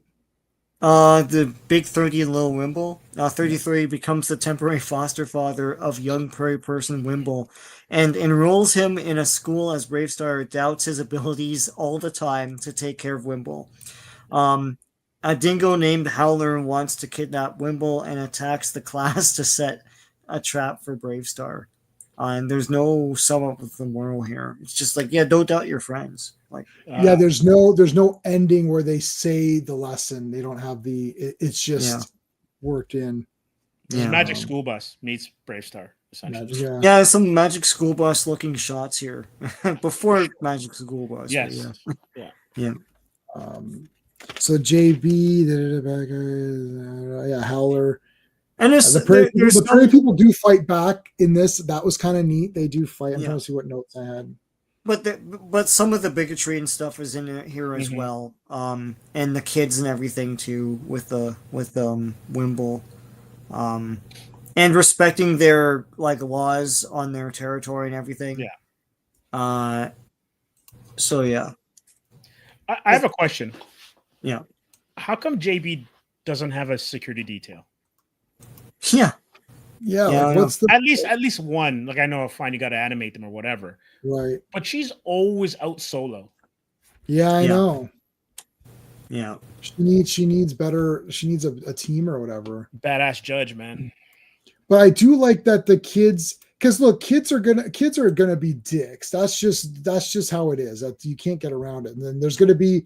There's only 3 kids. There's the kids that get picked on, the kids that just are not involved in this at all, and then there's the kids that are who are picking on the other kids. Those are only 3. Either you're just not involved in anything, you just do your thing, and you got lucky and met some friends, and that's it, or you're making fun of someone, or you're getting made fun of. So like, they're like, oh, this guy's an idiot, doesn't know anything, but then they find out that he actually is pretty smart, and he is useful and all that. And I mean, again, if you're overthinking this. To say like, there's the kids making, and of course they're nerdy losery kids because like literally Wimble's like way better than these idiots. I always make the kids like losers too. It's like, but because I'm like, you guys, who are you two? You're pointing that finger. There's 3 pointing back at you, right? Unless you're pointing like this. Yeah. Unless you don't have a front tooth. And you look like the girl from Dennis the Menace. So like, like I wouldn't be like walking around tooting your horn or whatever. But anyways, yeah. No, but like it's like surely they would have seen enough alien like this is why this kind of stuff doesn't happen in Star Trek, because there's 4 million aliens around and they've seen them all, so it's not a factor anymore. That's the point of it. It's not a factor because we've seen all these different kinds of races, so clearly we're not offended or scared by anyone. It's not like a they're not, these guys are not like xenomorphs or something. You're like, holy shit, this thing is scary. It's like it's just a guy, right? Like they're not that bad. But anyway, so they make fun of them. But then they like him at the end, so that's cool. Oh, you got the teacher here. This is cool.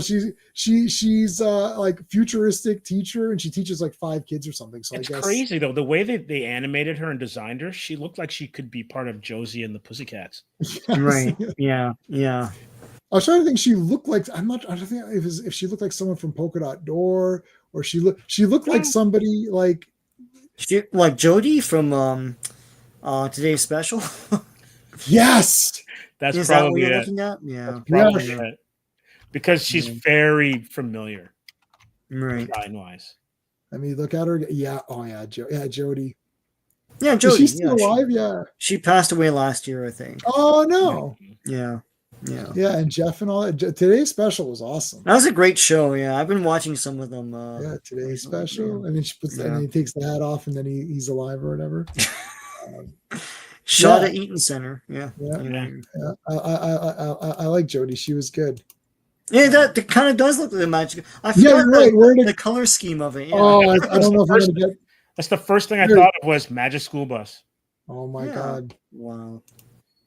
Being pulled by these futuristic horses. Mm-hmm. Look at this kid. Oh yeah. This is the kid that he makes himself large to like float. Oh yeah, and then he shoots the the laser board or whatever. Yeah, to go to the class. Go in the front of the class and use the laser board. Hey, these guys appear later too. They appear later, yeah. Yeah. When they want to join Tex's gang. That is awesome. The design is pure Care Bears, though. Oh yeah. Well, yeah. Well, they ruled the earth in the 80s, so Yeah, they did. They're the only cartoon franchise that actually had a successful movie franchise. They had sequels and everything, and as legend has it, they were part of the reason why Disney underwent their renaissance, because they beat Black Cauldron in the theater like the same weekend. Oh, wow. They outgrossed it, and Disney was like, "We got beat by Care Bears." So I saw both of those in the theater. I saw Care Bears and I saw Black Cauldron. You saw Care Bears in the theater? I think so. Yeah. I think I did. I liked Care Bears. I thought they were pretty neat. They're cool, man. I like the cousins. The cousins were the cool ones, right? They wallpapered TV with Care Bears here because in Nelvana and CanCon. Yeah, definitely. It was on all the, like, Global played it all the time. Yeah. On a loop. Yeah. See, they're all friends now. Mm-hmm. Yay, we're all friends. Yeah, this is sort of like he has to do something useful for them to like him, rather than just get to know him, Right. Like a normal person. But anyway. Yeah, you better do something cool. Like I remember, I'd go to school. I'd be like, "Hey, I'm Jay," and they're like, "Oh, why don't you do something cool?" And then I would have to run up a wall and like flip off of it. And like, "Wow, you're cool." You'd have to save the school from a fire or something like that. Oh, he's great now. That was these kinds of. Yeah, we thought you were a loser, but now that you saved the school. Yeah, ridiculous. What was that movie? Not Toy Soldiers. Yeah, Toy Soldiers. The one where the terrorists come to the school. Yeah. Is that what happened in that movie? I can't remember. I thought I thought the toys were animated, but maybe I was wrong. That was Small Soldiers. Small Soldiers. That's it. Small. Yeah, Toys. I thought it was Tin Soldiers. No, Toy Soldiers. I just looked it up. Okay. Sean Astin. Yeah, Tin Soldiers is the song. Yeah, there's too many soldiers. Yes. Yeah. I remember that. And that was a cool Wesley's movie. in it. Yeah. Oh, is Wesley in it? Yeah, I'm pretty sure. Oh my God! Yeah, he is. You're right. Good job. Yeah. Yeah, Lou Gossett, Andrew Divoff. Yeah, there you go. Yeah, Lou Gossett. Oh my. Yeah. Oh, Lou Gossett's the man. Yeah, but anyways, Toy Soldiers. Yeah, so Toy Soldiers, that was a good movie, and Small Soldiers was a fun movie too. All right, episode 9, BraveStarr and the Law. Okay, so Tex Hex decides to legally claim Star Peak for its rich source of carium and evict Shaman from his home. BraveStarr and JB tell viewers the law must be respected even if one does not agree with it, and there are legal ways to change a law. Except in the show itself, Shaman tells you something else. But anyway, with that whole like drowning bird thing, which I thought was cool. Mm-hmm. That you're not supposed to swim in that lake, but like BraveStarr had to save the bird. And Shaman's like, yeah, sometimes you have to make your own decision based on your heart, like what you think right and wrong is. Yeah, do you save the bird, or but do you at the end they had to tell kids like, okay, but you can't break the law, like you just can't.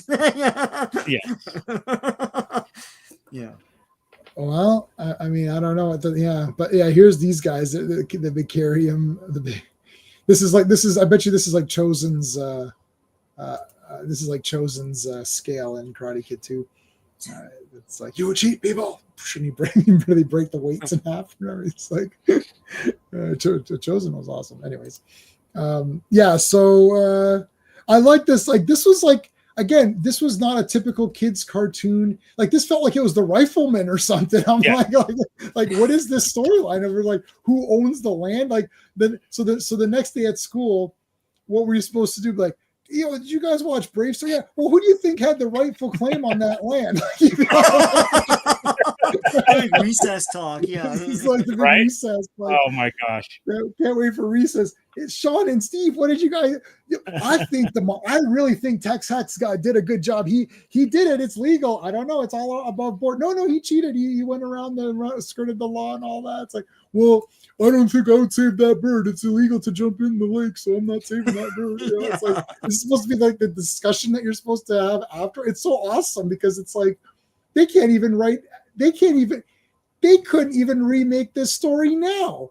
I've seen Supergirl episodes. I'm going to throw this under the bus because I like her, but anyways, and it's like they'd have these scuffles over things like, should the aliens be here or there, and it's like they can't solve it better, and this thing solved it way better. And there was a thing, and there was a moral at the end. Like, there's the law and then there's justice, and sometimes they align, sometimes they don't align, right? So, and also too in this episode, there's so many characters that you think are just throwaway characters or tertiary characters, and they come back to be pivotal. Yeah. Like this guy in the middle, right? He plays a pivotal role. Yeah. All these guys, and we've seen, what's interesting is like the background people all have things to do. Like, I didn't even remember, like somebody's like, oh yeah, hey, it's that guy. I've seen him before. And now going through it this way, I didn't realize that we've seen these background people for many episodes before they even do stuff. Yeah. That's really cool. The character you never see, and he was only in the movie, was the coroner. I guess that was a bridge too far for somebody. Right. It's like, well, he deals with death, and we don't want that. We kill off these other characters, though, but, yeah. I don't know. Yeah, so it's all about claiming the land. BraveStarr does quit. Mm-hmm. Well, it's about doing what you like. I mean, he quits because he's not going to evict Shaman, right? Yes. It's really about like what is justice, like what do you think should be done, and then when he goes back to Fort Carrium, he knows what to do now, and and all that. Yeah. Witness tampering, like there's a lot in here. And I think you can relate because I used to teach, and that there would be kids that would have a story, and that the story is probably not true because there was witness tampering at recess, right? So there's some stuff that translates. But look at him here, man. He's absolutely not of himself. This guy's lying on the stand, Judge.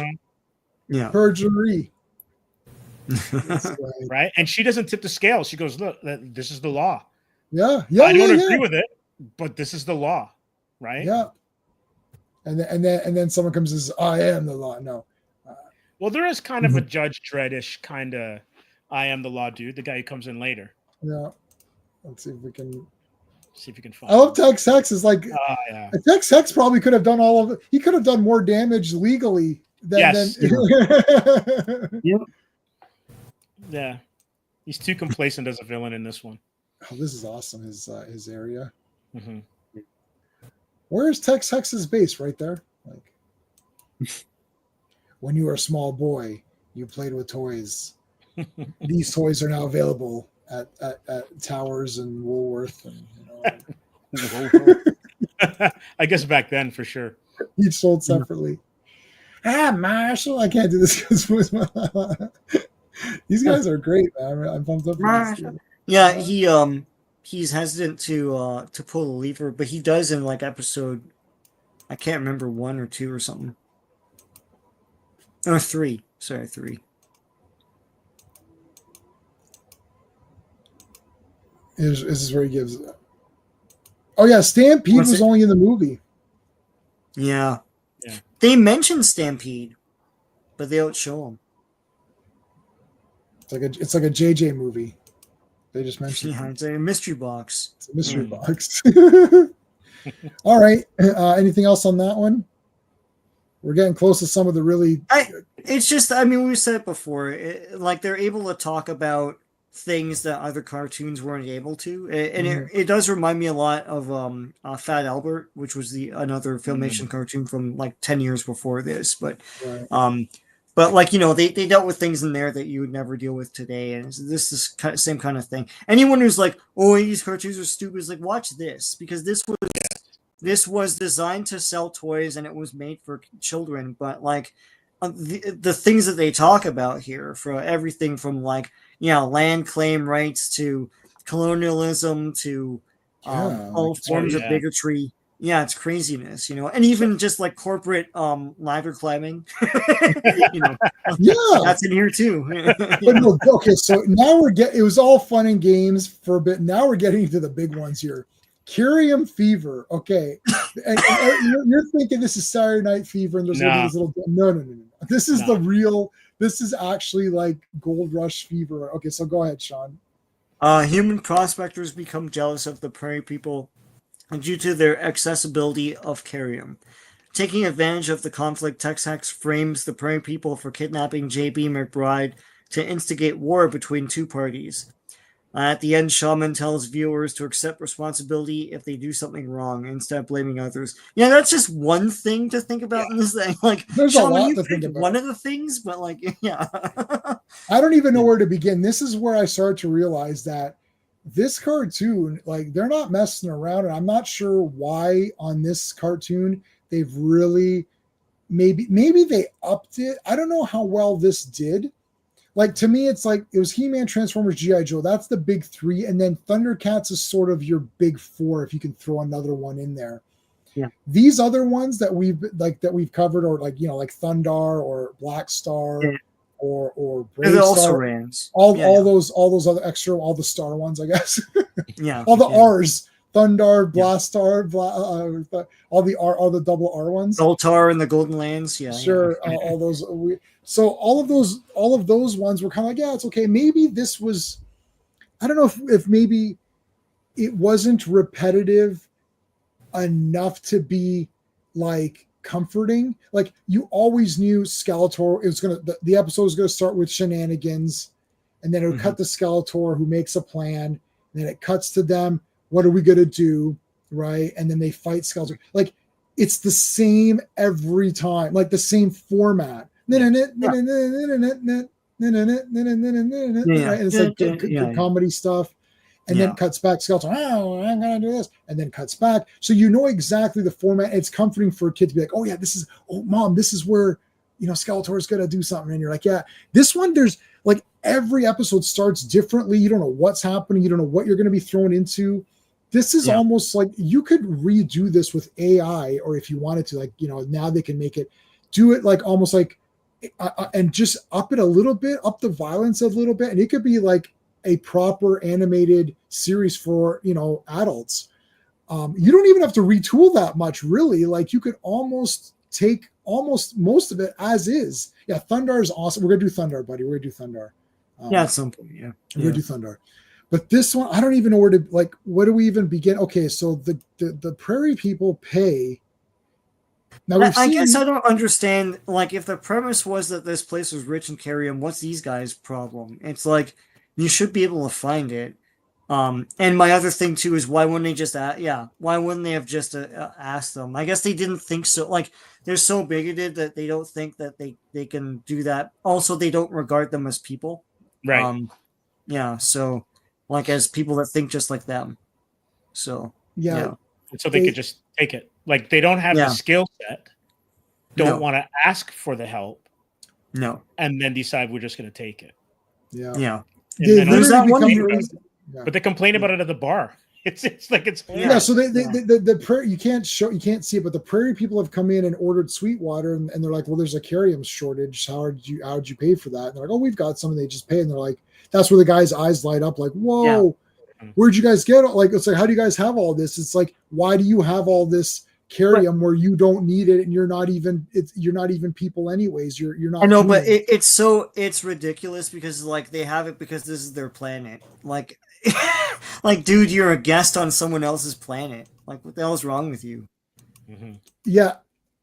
Now the thing is that the movie aired later. Yes. Yeah. This is one of the problems. We did it in order of, okay, well, the movie is a prequel, but if you didn't know,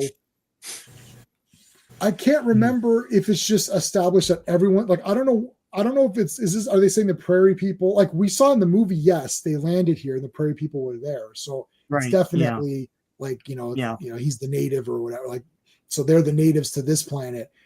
But if we didn't see that movie, I can't tell if it's implied. It's like implied. like that the 3030 Wimble episode.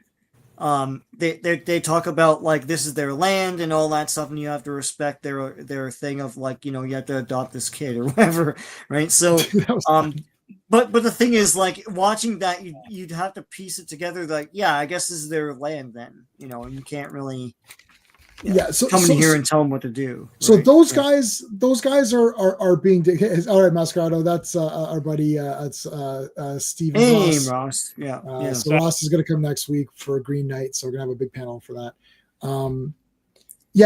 Okay. So it's pretty whatever. They're a bit pissed, and their whole thing is like, well, these guys shouldn't have all this Carium anyways. Blah blah blah. And then Tex Hex sees that and actually ups. So Tex Hex becomes like the media.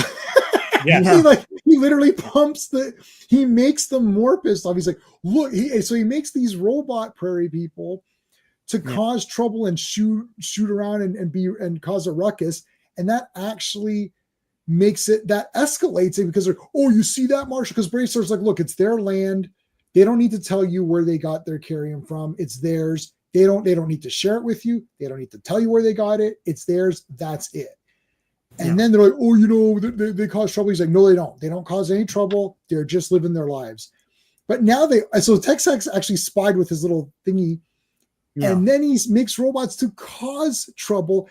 And now they're saying, you see that, BraveStarr? They're doing bad things. And so the word critters is used here. Yeah. We know we're not going to say, well, it could represent any number. It could be anything. It could be anything. But it's a definite slur. It's definitely a slur against the prairie people. Right. So the one guy's like, oh, they're just a bunch of critters and like they're irritating. And then BraveStarr's like, oh no, you shouldn't say that or whatever. Now here's the thing. This is very interesting. So they attack and they cause a bunch of like trouble and damage. They kidnap JB. They kidnap JB. Yeah.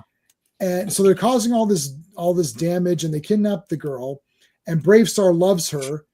So he gets pissed off. He's like, the damn critters, they kidnapped her or whatever.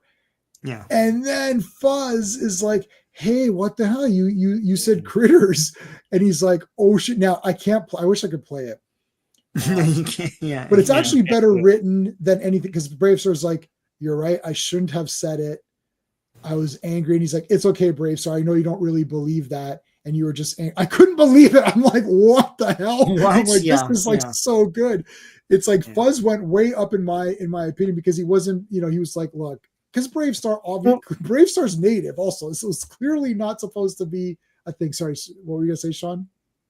No, he lets him off the hook, but I think it's more to like put everything back in order for the rest of the episode. But like, you can say that like Fuzz is trying to forgive him because he understands that he was upset or whatever. But my other thing about this too is that it's like just like in real life, these three alleged prairie people cause all this havoc, and because of that, it's pluralized to all the prairie people. So you see they're doing. It's like, these three guys, these three individuals. It's not prairie people are now going crazy. It's like, but you're saying that because you see this, and the optic is spread to everybody. And that's another thing this episode is showing. It's like it's crazy. BraveStarr says that. He goes, okay, it sounds like you're more concerned about the Carium and the prairie people, not the fact that they kidnapped JB. Right. So they're saying, yeah, Marshall, you see these guys are all bad people. and he's what you're saying. They're applying it to all the prairie people, but they're only applying it to them because they want their carrier, not because they actually think that, or not because they actually care about JB. I think Fuzz did forgive him because he's his hero, and JB was kidnapped, and that's look, if someone, like, if the person you love is kidnapped and you're like, oh damn it, and you say the thing, it's like, I know that's bad, but like on the other hand, it's like you can see why, you know, it's a slip, and he forgives him. So I thought that was nice that he forgave him. This was crazy though. Like, I can't believe it. I was like, wow, this is no, this episode, I can't remember. I have to look to see if this is one of the top 5 in that pack. Oh, there's a pack that came out with the best 5 episodes. Yeah. Okay. So I have the Beholder we haven't seen yet. To Walk a Mile, we saw that one. Yeah. Fallen Idol. Yeah, of course. That one. Texas Terrible Night and The Price. Yeah. The thing is, there are other great episodes they could put. Like, they had to narrow it down to 5. I think the 5 that they chose for this pack was on online. They asked questions, and and fans chose. But the thing is, there's so many good ones. The Price is that drug one I keep talking about. But anyway. Anything, one of you guys want to mention anything on this one? Did we cover it all? This is just an example of them, another example of them able to talk about things that other cartoons, like the Smurfs aren't going to do this, you know, like Muppet Babies ain't going to do this, you know, like, and this was reaching kids. So, and it's pretty cool. I know Lou Scheimer was a very, socially conscious dude. And like a lot of his, cartoons were like, he produced all this, right? Mm-hmm. They had all these, they had to have morals in them, right? So, but this one goes a little deeper into things than the other ones. It's kind of fitting. I mean, it's sad that it's the last series they made, but it's sort of the capper of all their efforts up to that point. So, well, I love, like, they wrote this way better than like anything else, and it's like. And the thing is, it got you onto the side of the prairie people because we have seen them being really good throughout this entire series, and we know that this is fake. Like, you know, they're like, okay, these are clearly they're fake, they're robots or magical or whatever. What is Scuzz? Is he not a prairie?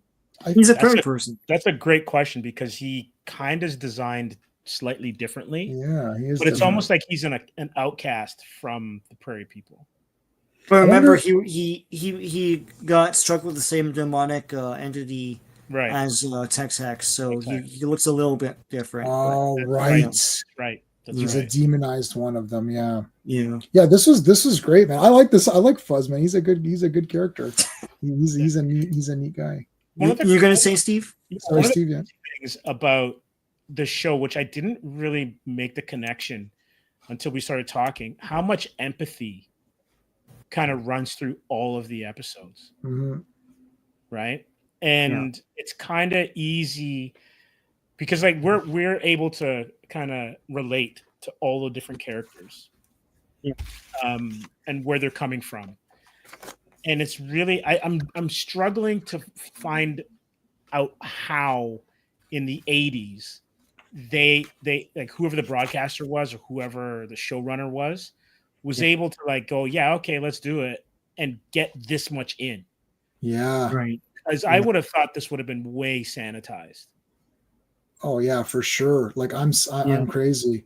Anti-smoking message. Yeah. He even says, "You still smoking those? Whatever." I told you as a kid, I didn't even realize that BraveStarr was native.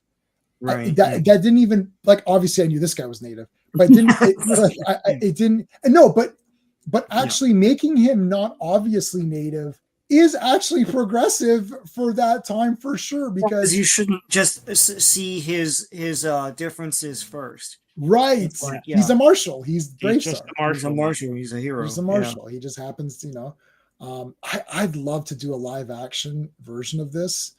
I don't know why. Like, this has been passed up. I wouldn't want anyone to touch it now. But, well, I guess. Well, not now, of course, because everyone's shit filmmaker. But it's so weird because I mean, this could inspire kids today. But they all make it. Yeah. I don't know why they don't look to some of these properties that you don't have to race swap a bunch of characters. This has a lot of characters already, and all of your diversity boxes are checked, and it's good. So it's like a double win. It's actually good, and it checks all the stupid boxes you want to check, so you can make yourself feel happy about it. So you can make this very easy. You don't even have to do that much. You could just do the movie, almost exactly the movie, add a little bit more, maybe backstory with BraveStarr and a little bit more relationship with the girl. And you can just keep it the same. And even, and you'll have like you'll be bulletproof because you'll have your native guy, you'll have your girl, you know what I mean? Like you could have all your big stereotypes. You could have all of the big checkbox people you want. And it's like, well, that's the cartoon and we're doing it exactly. So instead of changing things, just pick stuff that suits what you want. Like if you can't make this one went back to Dukes of Hazzard.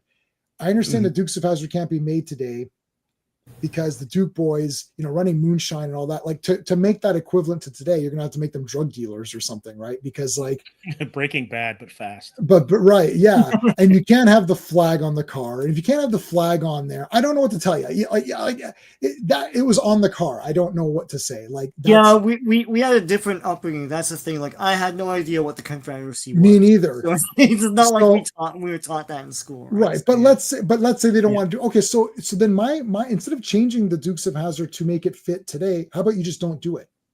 Don't make it and say that was a product of its time and leave it in that time and say, which is fine. Like, I don't think this may be an unpopular point or position.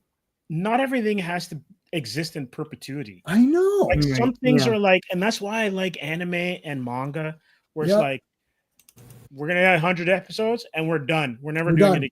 Or we're doing, we're doing 6, OVAs and we're done. That's it. Yeah. It doesn't need to go on. I love Dukes of Hazzard. I have all of the seasons and the cartoon, and I have the big car, the small. I have every size of the car. I love the General Lee car. It has that. There's pictures of me as a little kid with it. I loved it. I love Bo and Luke. I even like Coin Vance.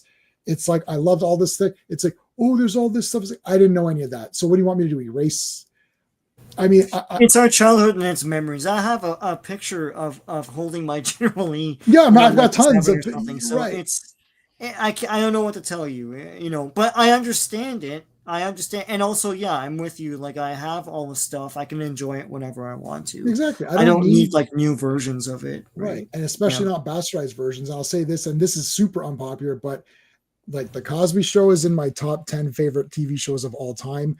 I watch clips almost every day. I've seen the whole series many times over to the point where I've memorized like massive amounts, and I watch clips almost every day it makes me feel happy. If I'm having a shit day, I put on a bunch of clips with Theo and Cliff, and I cry my eyes out. My wife's like, "Oh, you're watching Cosby." Listen. I'm not defending or anything. I'm just saying the show is the show. It exists. It's the art. Yeah. I love the show. Lovecraft is bigger now than ever, right? Yeah. So yeah. So I also like Fat Albert. I still, Brown Hornet and all that stuff. But I still get a couple out of the Gordon Gartrell shirt. Oh my God. It's tucked into my socks. And it's like, how much is like, it's like, what the hell? R.I.P. Malcolm Jamal Warner. But classic. That destroyed my whole family because we all watched Cosby Show. My cousin, my mom, we're all like, "Oh my God, no!" Yeah, he's actually Felicia Rashad is in Gilded Age.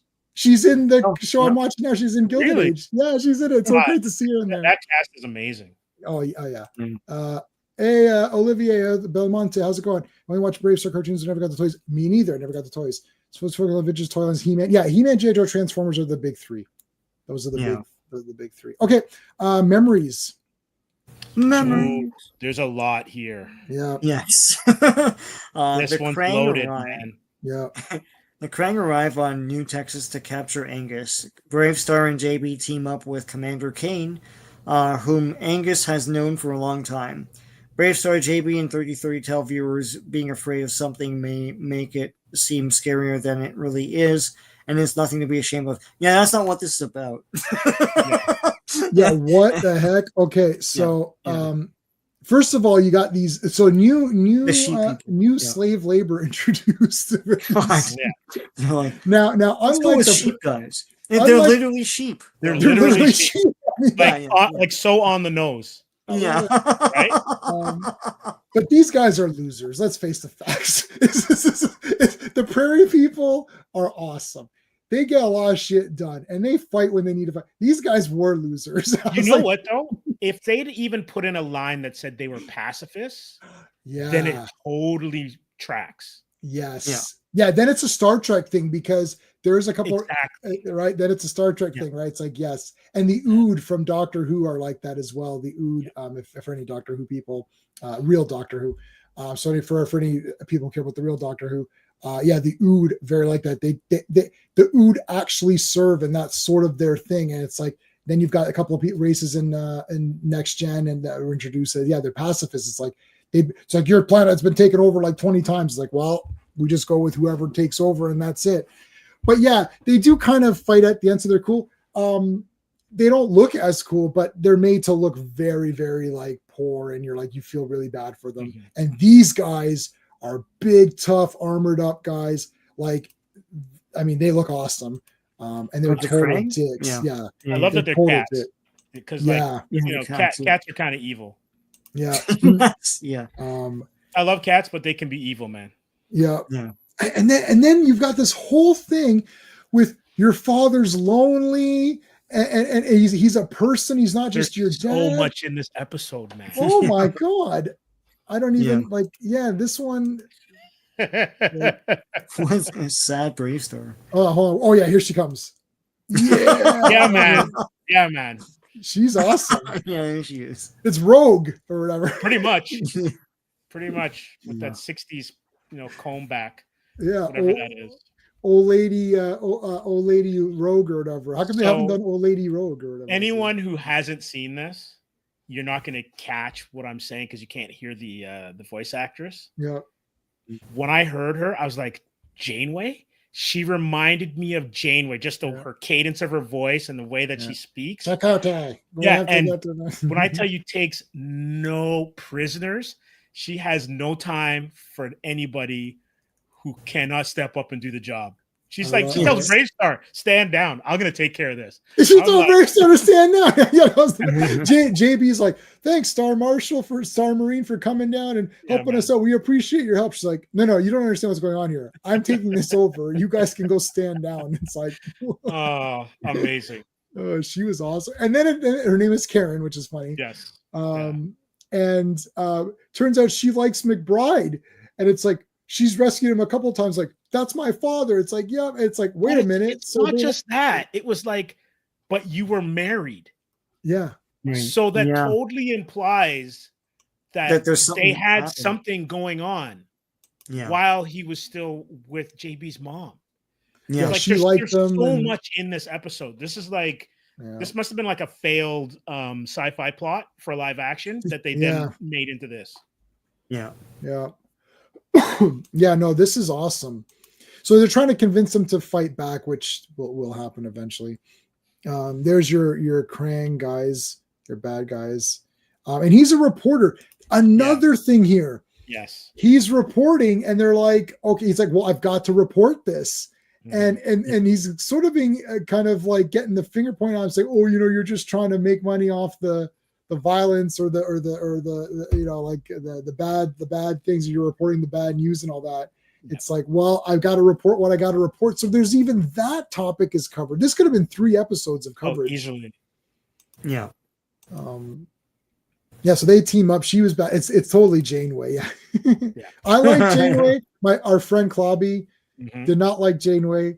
And he's like, oh, she was terrible. And what did he call her? Insane Way. He called her Insane Way. Wow. And I was like, I need examples. I'm like, what did she do that was bad? I'm not sure I buy that, but No, I don't. No. Janeway is like my second favorite. Nobody's better than Captain Kirk. That's 100%. But I think I like her a little bit better than Picard, which sounds a bit insane. That might be insane, but I think I like her more. I've seen Voyager about 6 times though, and I've only seen Next Gen. I'm only on my 4th or 5th Next Gen, because I started with those later ones. So I went back, right? So original series, which is the best, I've seen about 4 or 5 times, and Next Gen I'm on my like 5th or whatever. So Next Gen and Enterprise I've seen the least amount of times, but I like everybody. I like all of them. I like how Cisco used to like just give Picard hell. I love Cisco. I love Avery Brooks in general, anyways. Hawk, man, just a man called Hawk. Just show that he did with Spencer for Hire. Okay, I haven't seen that, but great. If you see him in interviews and stuff, the captain's interview. Yeah. He's a boss, man. That was the best. I know, that was awesome. He's a boss. Avery Brooks is a boss. And he's talking to the fans. He's like, nope. He goes, the fans are here. I'm here to talk to them. And he's like, I'm not going to rush people around. And he's like, I'm going to stay here, talk. He's awesome. Yeah. But yeah, Picard is awesome. The thing is, they're all good. They're all good. In their own way. Yeah. Sure. Okay. So anyways, I mean, there's so much going on here. We could do a commentary on this episode and not be done in 20 minutes. And none of that. She's like JB is a woman of action. Yeah. Woman is on point. Like she's got the James Bond laser, whatever that allows her to fly. Yeah. Like, she's amazing. Mm-hmm. Yeah. No, she is awesome. Yeah, if they made a success of this, she should have been a toy. Well, JB should have been a toy, but yeah. Definitely. Yeah. Like the hose weapons and stuff. Yeah, it's cool. And they get married at the end. I can't believe it. Yeah, they get married. Oh my God, man. There's so much. This is awesome. Like scoping out the place. I like anytime guys are, this is a cool thing too. Anytime guys are kneeling down and there's like their guns are like trying to figure out what to do, that's always good. Mm-hmm. Even in Beverly Hills Cop, where Billy and thing are what the hell is it, Taggart, where Taggart. Billy and Taggart are like ducking down, and he goes, oh, this reminds me of of Butch Cassidy. Yep. He's like, I'm gonna kill you, Billy. The first Lethal Weapon has that scene in the desert too. Yeah, where Riggs is in the desert and he's a sharpshooter. Like, just great stuff, man. All that is always cool. Like anything, like this is all good. Like you're scoping out the thing and getting ready. All right, so this is all good stuff. This is her cocking the guns and front of wow. Yeah, like loading up the weapon, and then the guy. Yeah, she says, I always scare people away, and then she shoots a random rock for no reason. It's like, yeah. He goes, I'm not afraid of alerting anyone to their position at all. Yeah. So you never got married? No, I think I scare him away. It's like, whoa. No shit, lady. Yeah. I don't want you to marry her. She's a bitch. Like, what are you doing? Well, I'm flirting. What does it look like I'm doing? You're not honoring my mother's memory. Yeah. What? She died 10 years ago. Listen, you gotta move on. Yeah, no, this is a theme. What cartoon, like Care Bears, flipping G.I. Joe, Smurfs, what cartoon dealt with this before? Because some kids must have dealt with this too. Like after divorce or after one of your parents dies. But think of like the most famous spinster of all time, Aunt May, right? Yeah. Right. May never moved on, and she's in like 4 cartoons after the 7. Because she's even in the 60s one for a couple of episodes, the first 2 seasons. Yeah. The 1980 one, and then Amazing Spider-Man's Amazing Friends. Like she never moves on from Ben. It's only in the comics last 10 years that she married Jameson's brother or something. Right. I know she married Doc Ock as well too, but like this is never anything that is front and center of a cartoon. Right. Yeah. It's very shocking to talk about the mom's death. You don't love her anymore. It's like, look, I've got to move on. Then BraveStarr's like, listen, people move on. It's been over 10 years. He's a man. He's lonely. I'm like, I can't believe this. And then this is the same episode with the woman coming in and trying to like say, oh, I'm the authority here. It's like, there's so many things here. I mean, these last few are crazy. I mean, anything else to say on this one? Like, all I'm going to say is this, like, I know we talk about woke. Yep. all the stuff we grew up watching was woke. Oh yeah, you can't get more woke than Star Trek, man. Yes, This cartoon is incredibly woke. Yes. Oh yeah, but it serves if you're saying that woke. I think when people use the term, they're not articulate enough to say what they mean. Yeah, Yes, I think they that's misuse the term. They misuse the term absolutely. Yeah, and what they're saying is there's a lot of tokenism and a lot of characters that with unearned sort of appearances and they don't like. And the thing is, like here, they're all fully realized characters with links to each other and everything, and a story's being told. But like I don't know. I'm not gonna I disparage some recent movies, but like there was a Captain America movie I saw earlier this year that where the guy wasn't even the star of the movie, and I was like, what is this? Oh, you mean the Hulk sequel? Ross. Yeah, the Hulk movie. Yeah, it was the Hulk sequel. Yeah. It's literally his relationship with his daughter. Like it's like that was outrageous, but that just proves that character doesn't have anything outside of what was established with Captain America. So it's like. That was else. And that's kind of the problem with the comics as well. But that's the thing. Like to me, that's woke. But I mean, you're saying really that's woke in the way that's used now. Look, yeah, woke. Yeah. Okay, so yeah, if you go by the real terminology, not everything woke is bad. It's like it doesn't mean that it's bad. Then you have no Shaft, and you have no. You have nothing else. It's like I think the thing is that if you're only seeing, like, I think the way they're doing it now is that they're saying, oh, look, we cast a blank. So we cast a woman, or we cast a black guy, or we cast whatever, and then that is supposed to be enough. That's the point. Yeah. That's there. We've done that. Yeah. It's we're not going to tell a story or anything. We're just so Silver Surfer is now a woman. It's like, okay, now that it's a woman, how is that going to help anything? Well, that's all. Like, I will say this though, because I'm a Norin Rad stan. Yeah. But because of how they used Franklin, then I'm okay with Silver Surfer being a woman. I know. I understand what you're saying too. I get it. I get it storytelling wise, because that's the connection. Yeah. For the heel turn.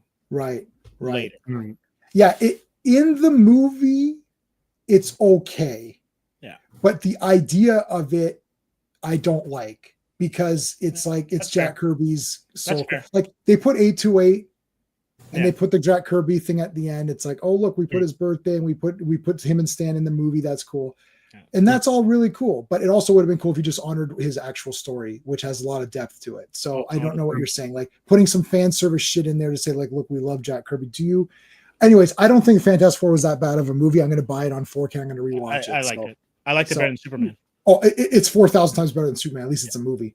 Well, it's a real movie. Yeah. It's a real movie. It doesn't have like 6 acts. And I will say that Neutron Star scene is one of the best scenes in the MCU. Like, looks good. As a set piece, and good. For what it does to serve the story, you're not going to find a better set piece than in the MCU.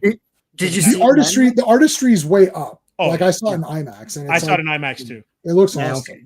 It looks awesome. Yeah, no, it looks awesome. The music is good. Yeah, Gugino's amazing. Yeah, for sure. Yeah, I might actually buy that. I haven't bought a soundtrack since like Thor Ragnarok or something, which I thought this music was good in that. Yes, but this had real music with a theme. The movie, as a movie, if you're just going to go watch a movie, it's awesome. But if you're a Fantastic Four, if you want 47 or if you want 48, 49, 50 and you want that on screen, that you're not getting that. It's not that. That's not that. It's dumbed down. However, at least it's a movie I didn't barf. In Superman, a good thing I got a large popcorn on Superman, because I had to barf. And they didn't have large popcorns when I saw Superman, so they gave me they screwed G-Man. Yeah. So they gave me two. They ran out of large bags, so they gave me 2 small bags. Oh, bro, you know what? It was just karma. It was just the way that it was all going with Superman and everything else. Then I could barf twice. I barfed in one bag and then I barfed in the other one. I filled one up. So can we spoil? Because I'm not sure if you touched on this with your any of your analysis or reviews. Can we spoil Superman just a tiny bit, and then we'll go back to? Yeah, we can spoil it. It's trash. Yeah. So, Ultraman is also Bizarro, right? I guess. They goes into the black hole. I guess he'll come out Bizarro. He'll come out Bizarro for the because technically he was kind of Bizarro anyway. Anyway, yeah. So he's just Bizarro with funkier hair. He's just Bizarro. He's Bizarro with Cavill's hair. Because there were times where I looked at Corn Sweat and I'm like, God, he looks a lot like Henry Cavill. I've got this idea. I really want Superman to look bad. So I'm going to set up all these obstacles in order to make him look bad. But wait a minute, I've got a counter plan. Oh, what's your counter plan? Oh, my counter plan is, why don't we clone him and give that guy a Superman uniform and have that guy go around doing shitty things, and then we can frame him that way. Yeah, but we don't have a clone of him. Oh, wait. Oh, shit. Okay, we do. Like, this is the dumb. It makes sense. Okay. And then you just film that clone guy. Instead of the entire movie should be Superman is doing something, keep him busy. And while he's busy with the kaiju, you send that other Superman flying around doing all these bad things. And then you've got videotape saying, look, video footage. And then people will be like, but I saw Superman here. No, that was the fake thing. What's going on here? Wait a minute. Maybe he is bad. Or what? Is there another Superman? That could, and then that's how you discredit him. Not like I'm going to break into the Fortress of Solitude because I think there might be something in the Fortress of Solitude that might lead me to be able to frame Superman and make him look bad. So what if he broke into the Fortress of Solitude? It's like, there's nothing here. He's just got an 85-inch 4K, and he's watching, Tour of Duty or something, or it's like Golden Girls episodes. Maybe he's watching. Unlock the secrets of Al Capone's glove compartment. Yeah. All right, Sean. Second last episode. Eyewitness. Two alien schoolboys want to join the carrying bunch for some reason. Tex actually uses them in a plot to capture the shaman. Yeah, that's awesome. 33 and BraveStarr tell viewers crime does not pay. Sure. Except for when it does pay, though. It does sometimes pay. Yeah. Like tonight. Otherwise, don't want to commit crime. So hold on a second. Crime doesn't pay. I did buy these. So I did buy these on DVD. So I did purchase these. We're literally watching this all. These are from YouTube. So yeah.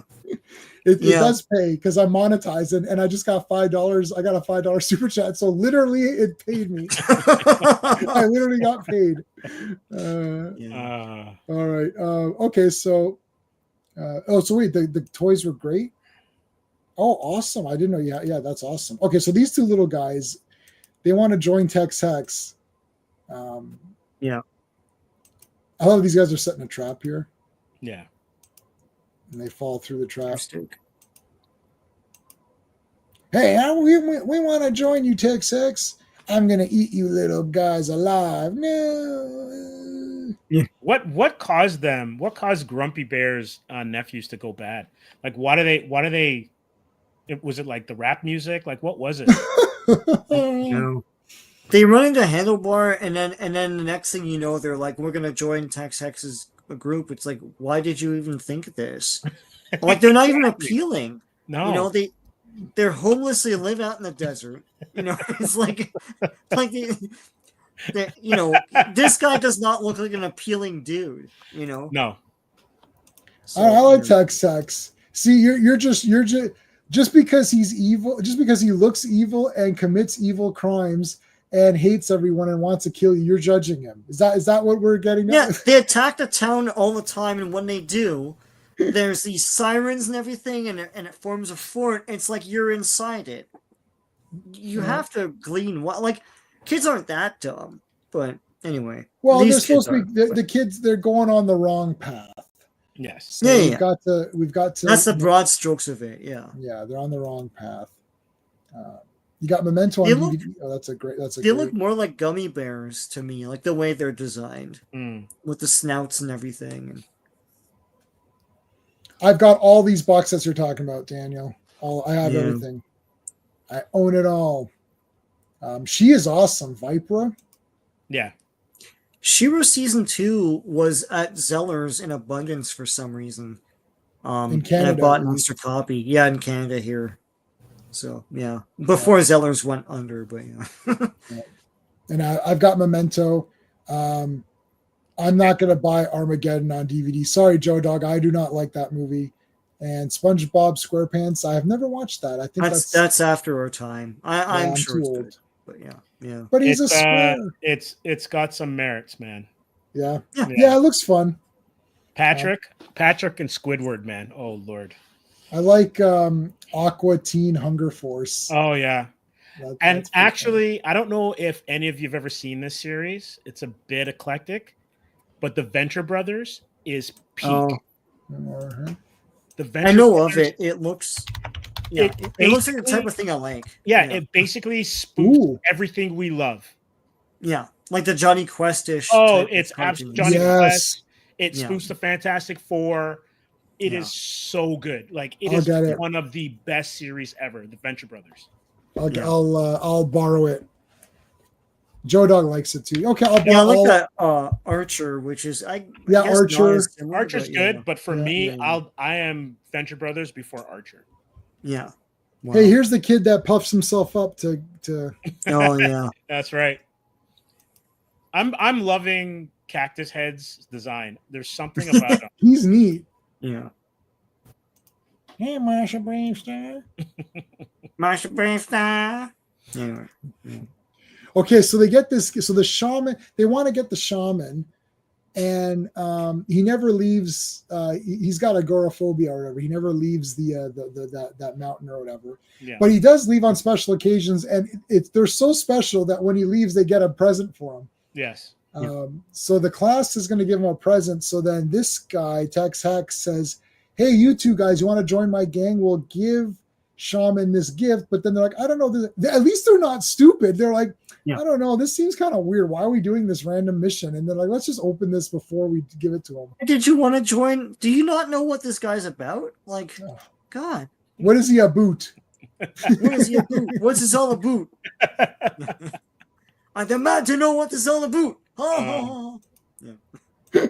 That's super funny. Roxanne. I love the Canadians all look the same in South Park. That's really the thing, the heads, they all flap. Yeah. It's like when that Canadian's attacking you with his hockey stick or whatever he's got. It's super funny, man. I thought that was awesome. Oh, for sure. I remember our friend's mom got upset over the Blame Canada song. And I said, no, it's like, you haven't watched it. It's like, the whole point is that the parents are such losers and can't take care of their own kids that they're looking for anyone to blame. So they just blame Canada because Canada produced the show that the kids watch that teach them the foul language, even though they shouldn't even be watching it because the parents should be taking care of their kids and not exposing them to this. I said, so the song is funny. It's like, it's not actually like, oh, they think Canada sucks, right? No. This is another thing where people don't watch the thing they're like complaining about. Anyway, all right. So Tex Hex blows the bomb up or whatever, and it's like a smoke bomb, basically. Where the hell? Oh my God! Yeah, there's a scene in this. Oh, where BraveStarr picks up 30-30 and the kids and throws them out of the water. Yeah. Yeah. Well, what's the point of that? Couldn't he just get up? I guess he couldn't get out of the water on his own. Yeah, they so it's basically a smoke bomb, right? And they kidnap Shaman. That's what it is. And 30-30 does say he hates snakes. He goes, "Why did it have to be snakes?" He does snakes, There's an Indiana Jones reference. Jones. Yeah. There's a lot of like Easter eggs for movies, like old time movies in this series. Mm-hmm. Right. There's so many, and I would not have got any of these like as a kid. No. Handlebar becomes the guardian at the end. He becomes the big brother. Big brother, yeah. You want a big brother? And if you're looking for someone big, then you need me. Yeah, that's awesome. That's a cool shot. Yeah. Brock Sampson. That's awesome. So Brock Sampson is voiced by Putty from SNL. Not SNL, sorry, from Seinfeld. Okay. And he's also the Tick. Yeah. I remember his name. Yeah. He has dark hair. Yeah. Yeah, but he's great. Brock Sampson is one of the best all-time characters of all time. Let me see how many things it is. I think it's 5 seasons and a couple of movies. Yeah, so it's 81 episodes, 1 pilot, and 4 specials. So it's actually 7 seasons. Some of the seasons are weird. It's like Yeah, they're like separated, or there's just 13 episodes. It's weird. There was a couple of seasons where, because everything was hand drawn, right. Oh, okay. So it took forever for some of the seasons. Like they almost like The Sopranos, where you'd have like 2 years in between. Yeah, seasons. You're right. Yes, like it was 2006, and then 2008's the next one. Yeah, and then it's like, and then they only did 8 episodes, and then there was a break, and then another 8. So it's like weird things like that. I like, we're used to that kind of thing now. They're great though. Like, they were worth the wait. All right, I will borrow those. All right, so I love how Tex just escapes here. He just like disappears. Yeah. All right, anything else on that one? Crime doesn't pay, guys. So there you go. Yeah. The Vigilantes. This was awesome. Yeah, this was great. This guy. Yeah, this guy. Borga. Yeah. Badass. This guy's super badass. He reminds me of, I think he was an Italian actor who was in like some Westerns. I know exactly. You know who I'm talking about, don't you? Yes. Yes. They modeled him off of that actor. I can't remember his name though, but I'll find him. He passed away, I think, either a year or 2 ago.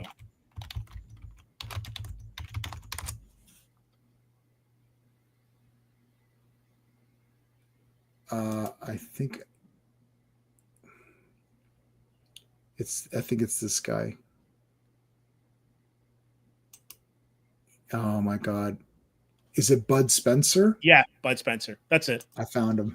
Yeah. Yeah. The most non-Italian name for an Italian actor. Well, his real name was Carlo Pedrosoli. Yeah, so you can see why Bud Spencer. Yeah. Dude, I was like, yeah, I know I can find this guy. Yes. Yeah. I know I can find this guy. Oh yeah, this is exactly him. That is him. That's the guy right there. Davy Crockett. No, not Davy Crockett. So this vigilante. Oh, so sorry, Sean. What was you want to do Borka takes the law into his own hands and rallies the town against Tex-Hex. BraveStarr tells viewers to respect the law for the good of everybody. Sure. Yeah, this is the one where, so like, this is another example where McBride is writing the report and making this guy sound like he's a hero. Mm-hmm. You're like, hey, you're getting people all pumped up for this guy. It's like, but he's a vigilante. It's like, well, yeah. What are you gonna do? I just type it like it is, I type it like it is. But the thing, like, he runs right into Tex-Hex's trap. Like, he's all blustering, like, "Oh, just shoot him." It's like, yeah, it's not gonna be that easy, dude. If it were that easy, then it would have been done by now. That's the thing, right? Yeah. Well, he knows it's a trap, but he thinks I'm going with a bunch of people, so I'm going to be okay. And Sandstorm makes sand versions of him. Yeah, that's pretty cool. Yeah. Yeah, this one was great. Again, talking about vigilantism and all that. He brings up a great point, though, right? Like, what are you doing? Like, you just letting him go all the time. Like, yeah, it's kind of Batman Joker. It's like, oh my God. I said that to my wife this morning. We were going for a walk. I said, I just watched one. It's like Batman and Joker. Why do you keep letting the Joker go? And it's like, I use that example because I got to use the simpler, like, so she knows who those characters are. So I said the same thing to her. Yeah. To explain it. It's like, and as kids, you'd be like, why Skeletor? He's always getting off. Like, what's going on? Like, just kill him or whatever. And like, you've got a sword, like literally just stab him. But BraveStarr's like, no, we have to arrest them and they have to escape. And then we arrest them again. Which is kind of weird because they a lot of the morals that they have, kind of like walking a mile in someone's shoes, actually played in one of the episodes, like maybe 3 episodes after that episode. And this one comes after, because I know they're out of order, but the way they have them sequenced is after, well, there's the law, and then there's when do you follow it and when do you not follow it? Right. Yeah. And so Borka's kind of Punisher-like in that way, but not as deranged. Let's just use that word. Right. Yeah. Like he does get people together. He riles up people to go. And they keep saying, why don't you just arrest him? Why don't you arrest this guy? He's like, well, he's not breaking laws. They literally say there's freedom of speech, there's freedom of assembly. I can't believe it. I was like, what the heck? This is awesome. This is a civics lesson. Yeah, like this is great. And it's like, yeah, there's all these things, and it's like, all right, well, what do we get? Whoa, what the hell? This is weird placement. Yeah, kind of. He's resting it on Fuzz. Fuzz, stand over here. Bigger though. I don't remember it being that big. Yeah, no, it's pretty big. Yeah, that's Rob Liefeld did that. That's episode. The Rob Liefeld. Yeah. And Rob loved the Superman movie, but you can't try. I like his comic book opinions, but I do not go with his movie opinions. So because he didn't like Fantastic Four. Yeah, he didn't like Fantastic Four. But he liked Superman, and Superman's the dumbest movie of all time. Brock is your spirit animal. So here's the sand people. That's not the real Tex Hex. That's a sand version. Mm-hmm. Yeah. And then they start attacking, and the sand people start attacking. So he disappeared. They start shooting. Look, there's like sand versions of them popping up. Yeah. Oh my God, Tex Hex becomes this monster. Yes. Yeah. That was a weird power. That was a weird power. Yeah. And BraveStarr's like, oh, you're looking better than ever, Tex. BraveStarr's great. He throws out a couple of one-liners here.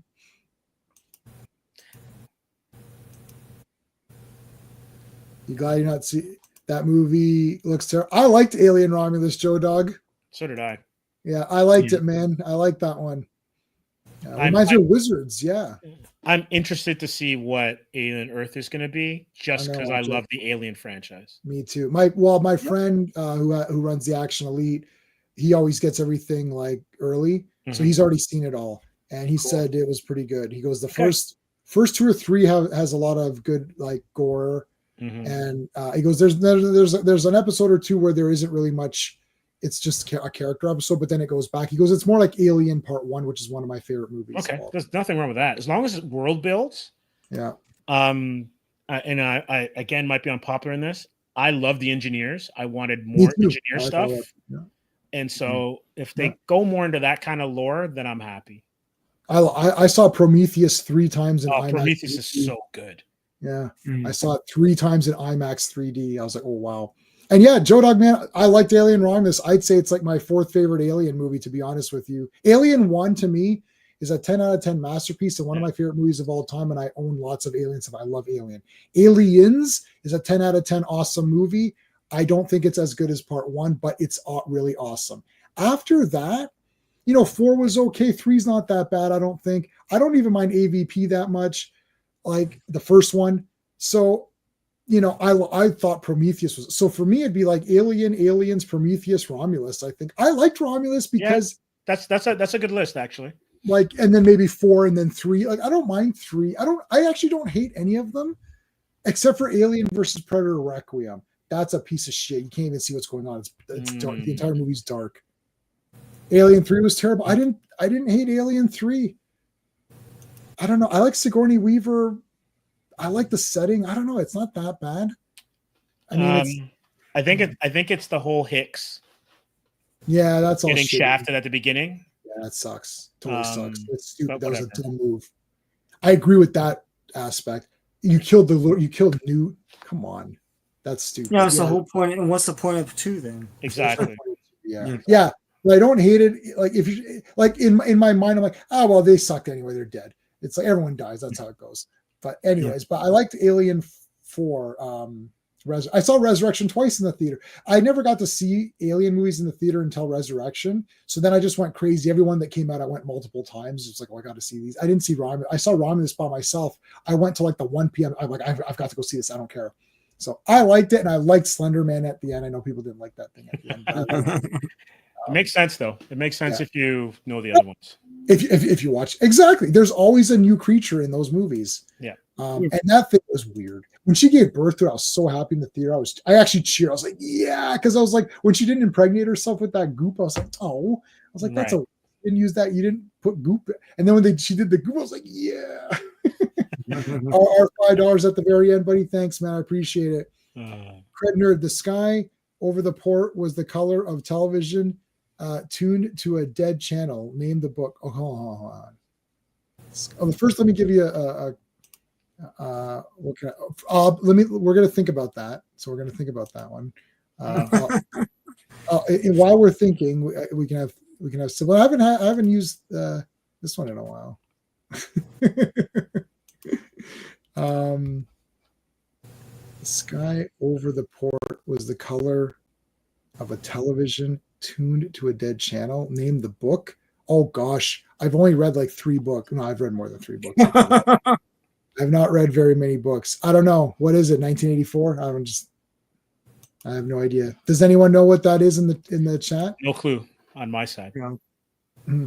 All right, let's get back to I want to finish this episode and then we can talk, because I want to try to do. I'm now doing the rise and fall of the Soviet Union. That's the next course. Okay. So I already did the first lecture. It was very good. I feel bad because I read this, but I didn't even finish it. It's Neuromancer.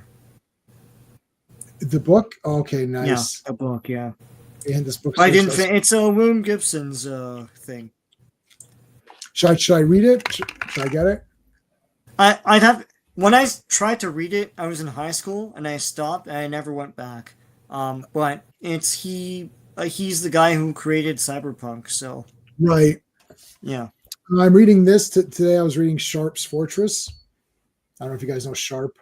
No. Sean Bean played him in like 400. I don't know how many episodes of the show was. So I'm reading Sharp. This is book 3. I'm only reading because it was at Value Village. So I was like, oh, Sharp. I never read any of those. So I'm like 100 something pages in. And I'm also reading King Lear. I finished up Antony and Cleopatra. So I'm trying to read ones that I never read before. I reread Macbeth just because I like Macbeth. So I started King Lear. I finished Act 1, Scene 1 of King Lear. What an idiot that guy is. God. It's like, oh my God. Yeah. Someone should have given him a DDT or something. It was like, he's the dumbest. It's like, that's the alternate. That's my version. My Shakespeare version is like. For me, the two that I can't, I'm like, it's Hamlet. It's like, come on, man, get off the pot. Yeah. And Othello. I'm like, bro, really? Yeah, this guy, oh my God. Nuts? It's so maddening to read that book. Yeah, I got Othello. Sorry. I love Shakespeare. Macbeth's my favorite.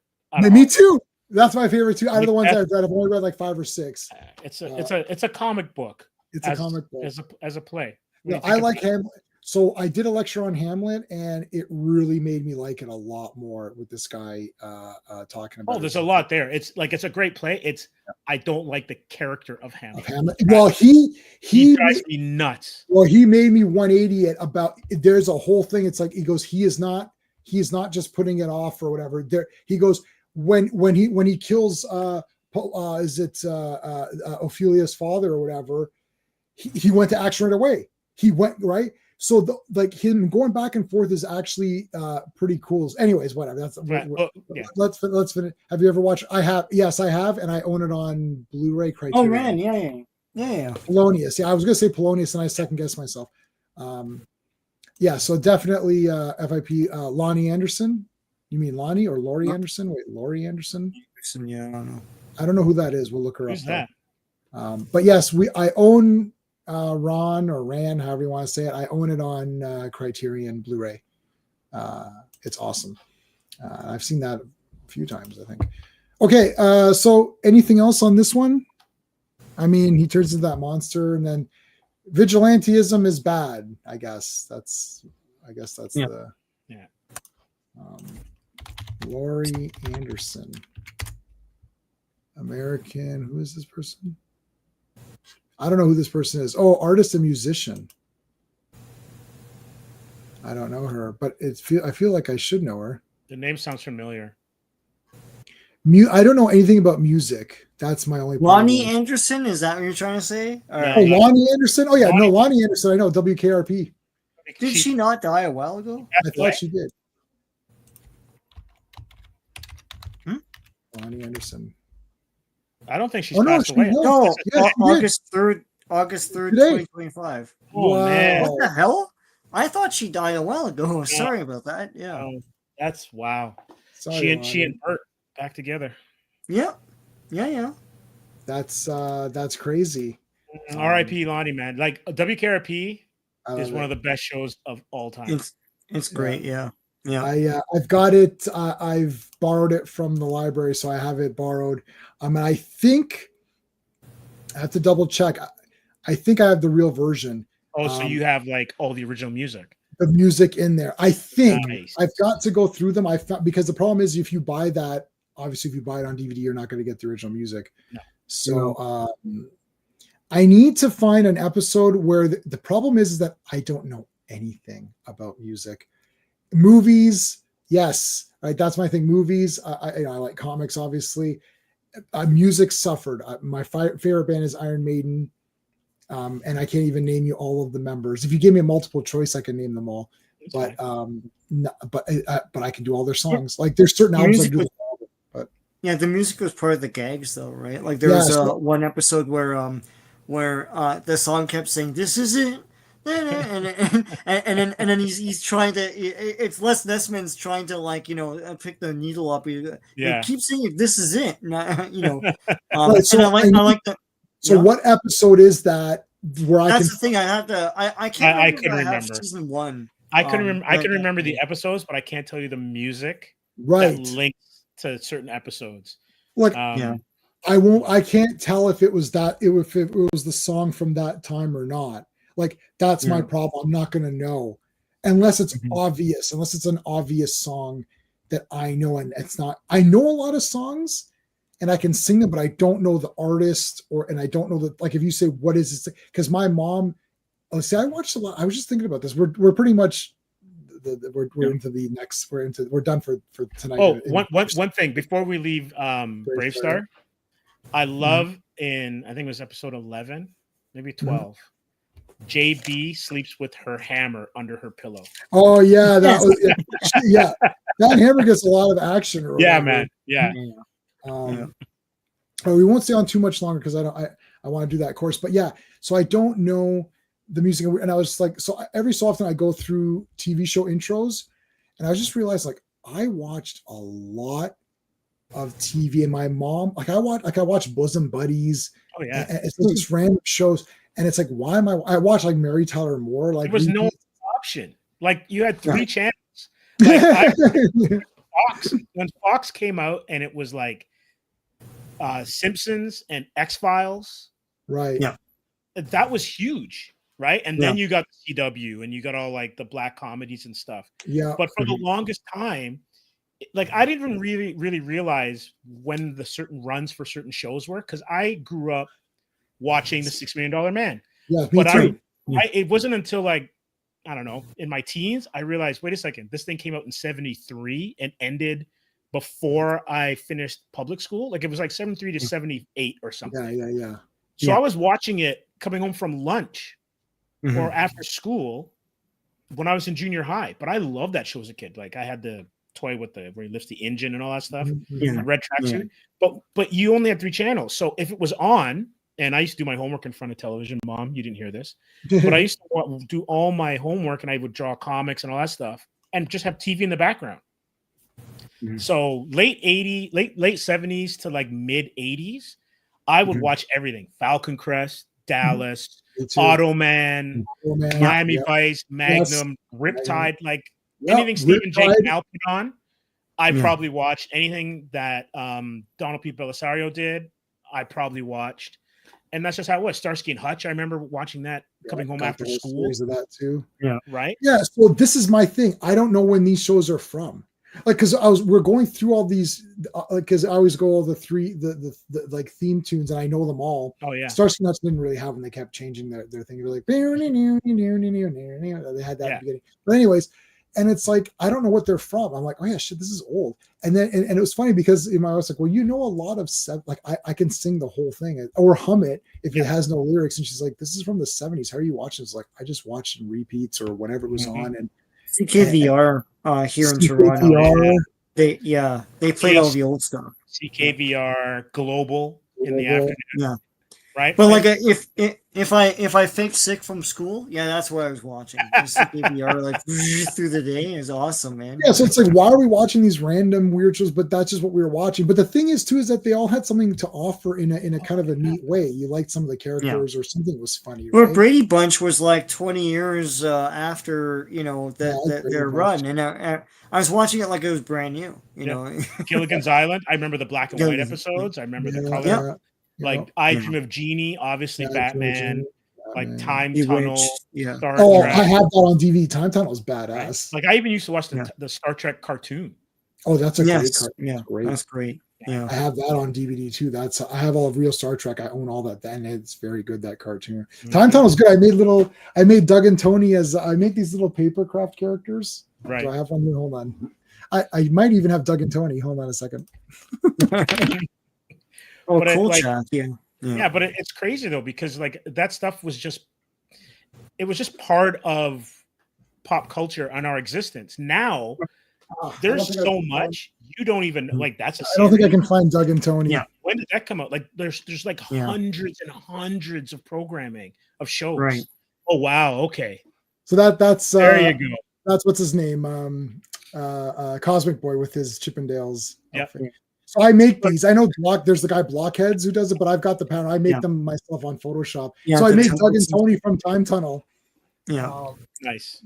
But also Night Stalker. Yeah, Night Stalker. Yeah, go ahead, Sean. Steve, to your point, there's no common experience. I think that's the problem. Yeah. Like the way you consume these things is so splintered that anyone could watch them on their phone from any different platform. And so there's no common shared experience anymore. Like we all watched all these old shows because they're right in front of you on a TV channel. Right. And now it's like the thing is, but that's the thing. Like Flintstones was syndicated to hell and back through the 70s and 80s. Yeah. When I was a kid, I watched it, and kids in the 90s watched it, so they made that movie. Because everyone knew this. You can't really do something like that anymore. I mean, Addams Family was another one. Addams Family was syndicated to shit, and then they made 2 movies in the 90s because of that. But everyone watched that because they had the common experience of watching that on television. And now there's no common watching habit. It's like there's several different platforms. There's several different streaming platforms. There you can download stuff. So if you watch something and you like it, you're probably the only one that watches WKRP, and your friends don't, right? So yeah, it's also weird that I don't remember where you had these divides. So like if you liked Magnum PI in the 80s, yeah, and say you liked, I don't know, another like Simon and Simon, just use the two of them. You didn't hate the fact that someone liked Simon and Simon. You like, oh, you like Simon and Simon? That's cool. I kind of watch it. You watched both of them, but you may have loved one. Like no one said A-Team sucked. Right. Right. Like no one said that. No one like Battlestar Galactica or whatever. You just watched it and you liked it or you didn't like it. And then half the time you're upset that it got canceled. And and you know what the problem with also having it all like bundled up like that is that you can't talk about it. So over the weekend you'd watch a bunch of crap or you watch stuff after school. Then the next day you're like, oh, are you guys watching $6 Million Man? Oh yeah, shit. No, I'm not watching. Let me tell you. And then what you do is you tell the guy the whole episode. You tell him there's no spoilers. You tell, oh shit, yeah, okay, he's got this bionic, he's got strength and he can run fast. Oh shit, yeah, it's gonna be on tomorrow, man. Watch it tomorrow. And then the kid would go home and watch it. The next day, yo, did you watch it yesterday? Yeah, I watched it. Oh shit, yeah. Now it's like people binge it or they don't care or they're like whatever, and it's like there's no, and it's what Sean said. There's no shared experience, but there's not a shared talking. Like here's what happens now. Let's say my wife and I binged up something, so we watched Derek. I've seen that a few times with Ricky Gervais. It's really funny. Right. So I've binge watched Derek, and they're all short episodes. So you can watch a season in a day. There's like 6 episodes under 20 minutes or something. And then I'll tell Steve and Sean and the guys, like, guys, have you seen Derek? It's really good. Oh, okay. And then they go, yeah, Derek. Okay. Write that down. When are they getting to that? Right. It's like, because and then they're never going to watch it. Right. So here's what I'd have to do. Okay. We're going to stream about Derek. And then it's like, okay, I'll watch it now because we're good. But otherwise we won't. It's not like there's one episode a day and there's like, let's say there's 10 shows a day that you're watching, and you can't watch all 10, but you know, the ones that I'm watching, if I went, hey, last night, did you watch $6 Million Man? No. Okay. And then you'll watch the next one, or Dukes, or Knight Rider, or A-Team. And you're right. If the kid came back and said A-Team, he didn't like, oh, I didn't like A-Team. It was like, okay, well, did you watch $6 Million Man? Yeah. Well, that was awesome. Okay. Who cares? Nobody cares. I know this whole, and the other thing too, is like, they need to, I don't want to say they should bring back bullying, but when you're made fun of the thing. So if my family thinks I'm dumb, right? They're like, wait, you're still watching this dumb shit? It's like, A-Team, that was terrible, right? It's like, you know, my aunt loved Star Trek, so that was fine. But it's like, if you're made fun of a little bit, it does strengthen you in a way where you're like, you know what? No, fuck you. I like A-Team. It's awesome. I don't care what you're saying. I don't care about your dumbass opinion. So I'm at the point where nothing bothers me. Like, I've literally had, and because I like a movie or I hate a movie or a show, or and I say it's true, I've been called racist. Because I didn't like whatever. I didn't like Ironheart, I think, or one of those shitty ass shows. It's like, it sucks. It's like, but then if you like something, oh, you know, you're shilling for this thing. If presumably everyone hates it and I like it, right. Oh, I've been called woke, whatever, and I've been called racist and whatever in the same day. Like, it's like I post 2 videos. It's like, this can't be possible. It just depends. It just depends. It's throwing the arrows at you. Yeah, where is this coming from? Like, what are you guys like? Okay, you know what? I don't care. I literally don't care if Sean owns. He's got his collection back there. I've got one. So if I see something, oh, what's that, Sean? You bought that? Oh, what an idiot! Who cares? I've been made fun of for the things I loved anyway, so I don't care if you think it's good or not. I own it. And if everyone thinks it's crap, it doesn't matter. I've got it on 4K. Dukes of Hazzard, they can never make that today. Okay, perfect. Well, I've got my DVD, so I'm content. If I want to watch Dukes of Hazzard, I will put it in. Starsky and Hutch, they can't make it because it was too good, and they don't know how to make good shows anymore. It's like, well, I've got Starsky and Hutch. I can watch it anytime I want. Star Trek, we just completely, we go through them all. Yep. Like, it's like just here's the thing too, right? Like, mm-hmm. I've got, because I did it in college, but like I got a ton of Shakespeare, right, yep. on the shelf. I will reread them, or maybe I won't. Right. But here's the thing: they're there for me to go back to them if I want, mm-hmm. and it doesn't mean then that I have to like forego anything else. It's like there's other stuff. Yeah. So you read the stuff that you like. If no one likes Shakespeare and they like, you know, another author or Dan Brown or whoever is doing something right now, good for you. Yeah. Good for you. It's okay. I don't have to like your stuff. You don't have to like my stuff, but we can still enjoy the medium together. That's how I look at it. Yeah, and I don't even. It doesn't even this, like, even Superman versus Van. Well, which one is better? Who cares? You like Superman, then go like it and buy the 4K and wear the shirts of it. Get a tattoo of Superman, all that stuff. That's probably not going to happen because deep down you know it does suck. But anyways, even if you do, the thing, even if you, I don't like when there's no passion. I'd rather. There's a couple of guys. There's a guy I didn't know him, but my buddy Clobby, our friend Clobberin, times knew him. He loved Batman. It didn't matter. Like, what did you think was better, Batman 89 or Batman Robin? They're both 10 out of 10. I love them. How can that be? Because he loves Batman. And I prefer the guy who's like, I don't care, it's Batman. I love it. It's like, well, who would win in a fight? All of the Avengers or Batman? Batman. It's like, oh, right. It's okay. What about like Eternity and a Celestial and Batman would win? Okay. With prep time, I could see it. Yeah, the prep time. Yeah. Prep time. Okay, I've used that argument myself, so I've used that many times as a little bit of a tongue in cheek, but I have used. I do like using that. I think it's funny. Listen, but that's because you know what the thing is. I like the consistency because then I know. Oh, that's the Batman guy. Mm-hmm. He loves Batman. It doesn't matter. I watch every Superman thing. Are you going to buy Superman 2025 on 4K? It's already pre-ordered. Steelbook, limited edition. I pre-ordered that immediately. It's like, because Superman, I'm going to get it. And I'm watching the serials like Sean. Sean got me pumped again because he was talking about the serials because I haven't watched those in like 10 years or something. I'm like, let me go throw those on again. Even the Batman serials, which I do like as well. I'll watch them. That's it. Who would win, Daredevil or Roy Harper? Probably Daredevil, man. I know you like Roy though, but I like both characters.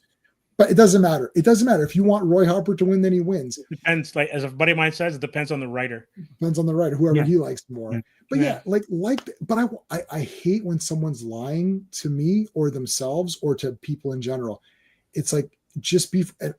There's people now who are this restore the Snyderverse nonsense garbage, and it was stupid and it sucks. Snyderverse sucked, but they're still going like, no, I don't like this new Superman. I want this. Okay, if you want Snyderverse back, then that's. But I've had people who are like, oh, I love this thing and it's the best ever, and now they've completely 180'd it, and they're back to like, oh yeah, James Gunn, oh, this is the best. It's like, wait a minute, these two things are not the same. Like, so I don't like either of them. You can maybe like both of them, but clearly if you really thought this was a masterpiece, then you should not like this.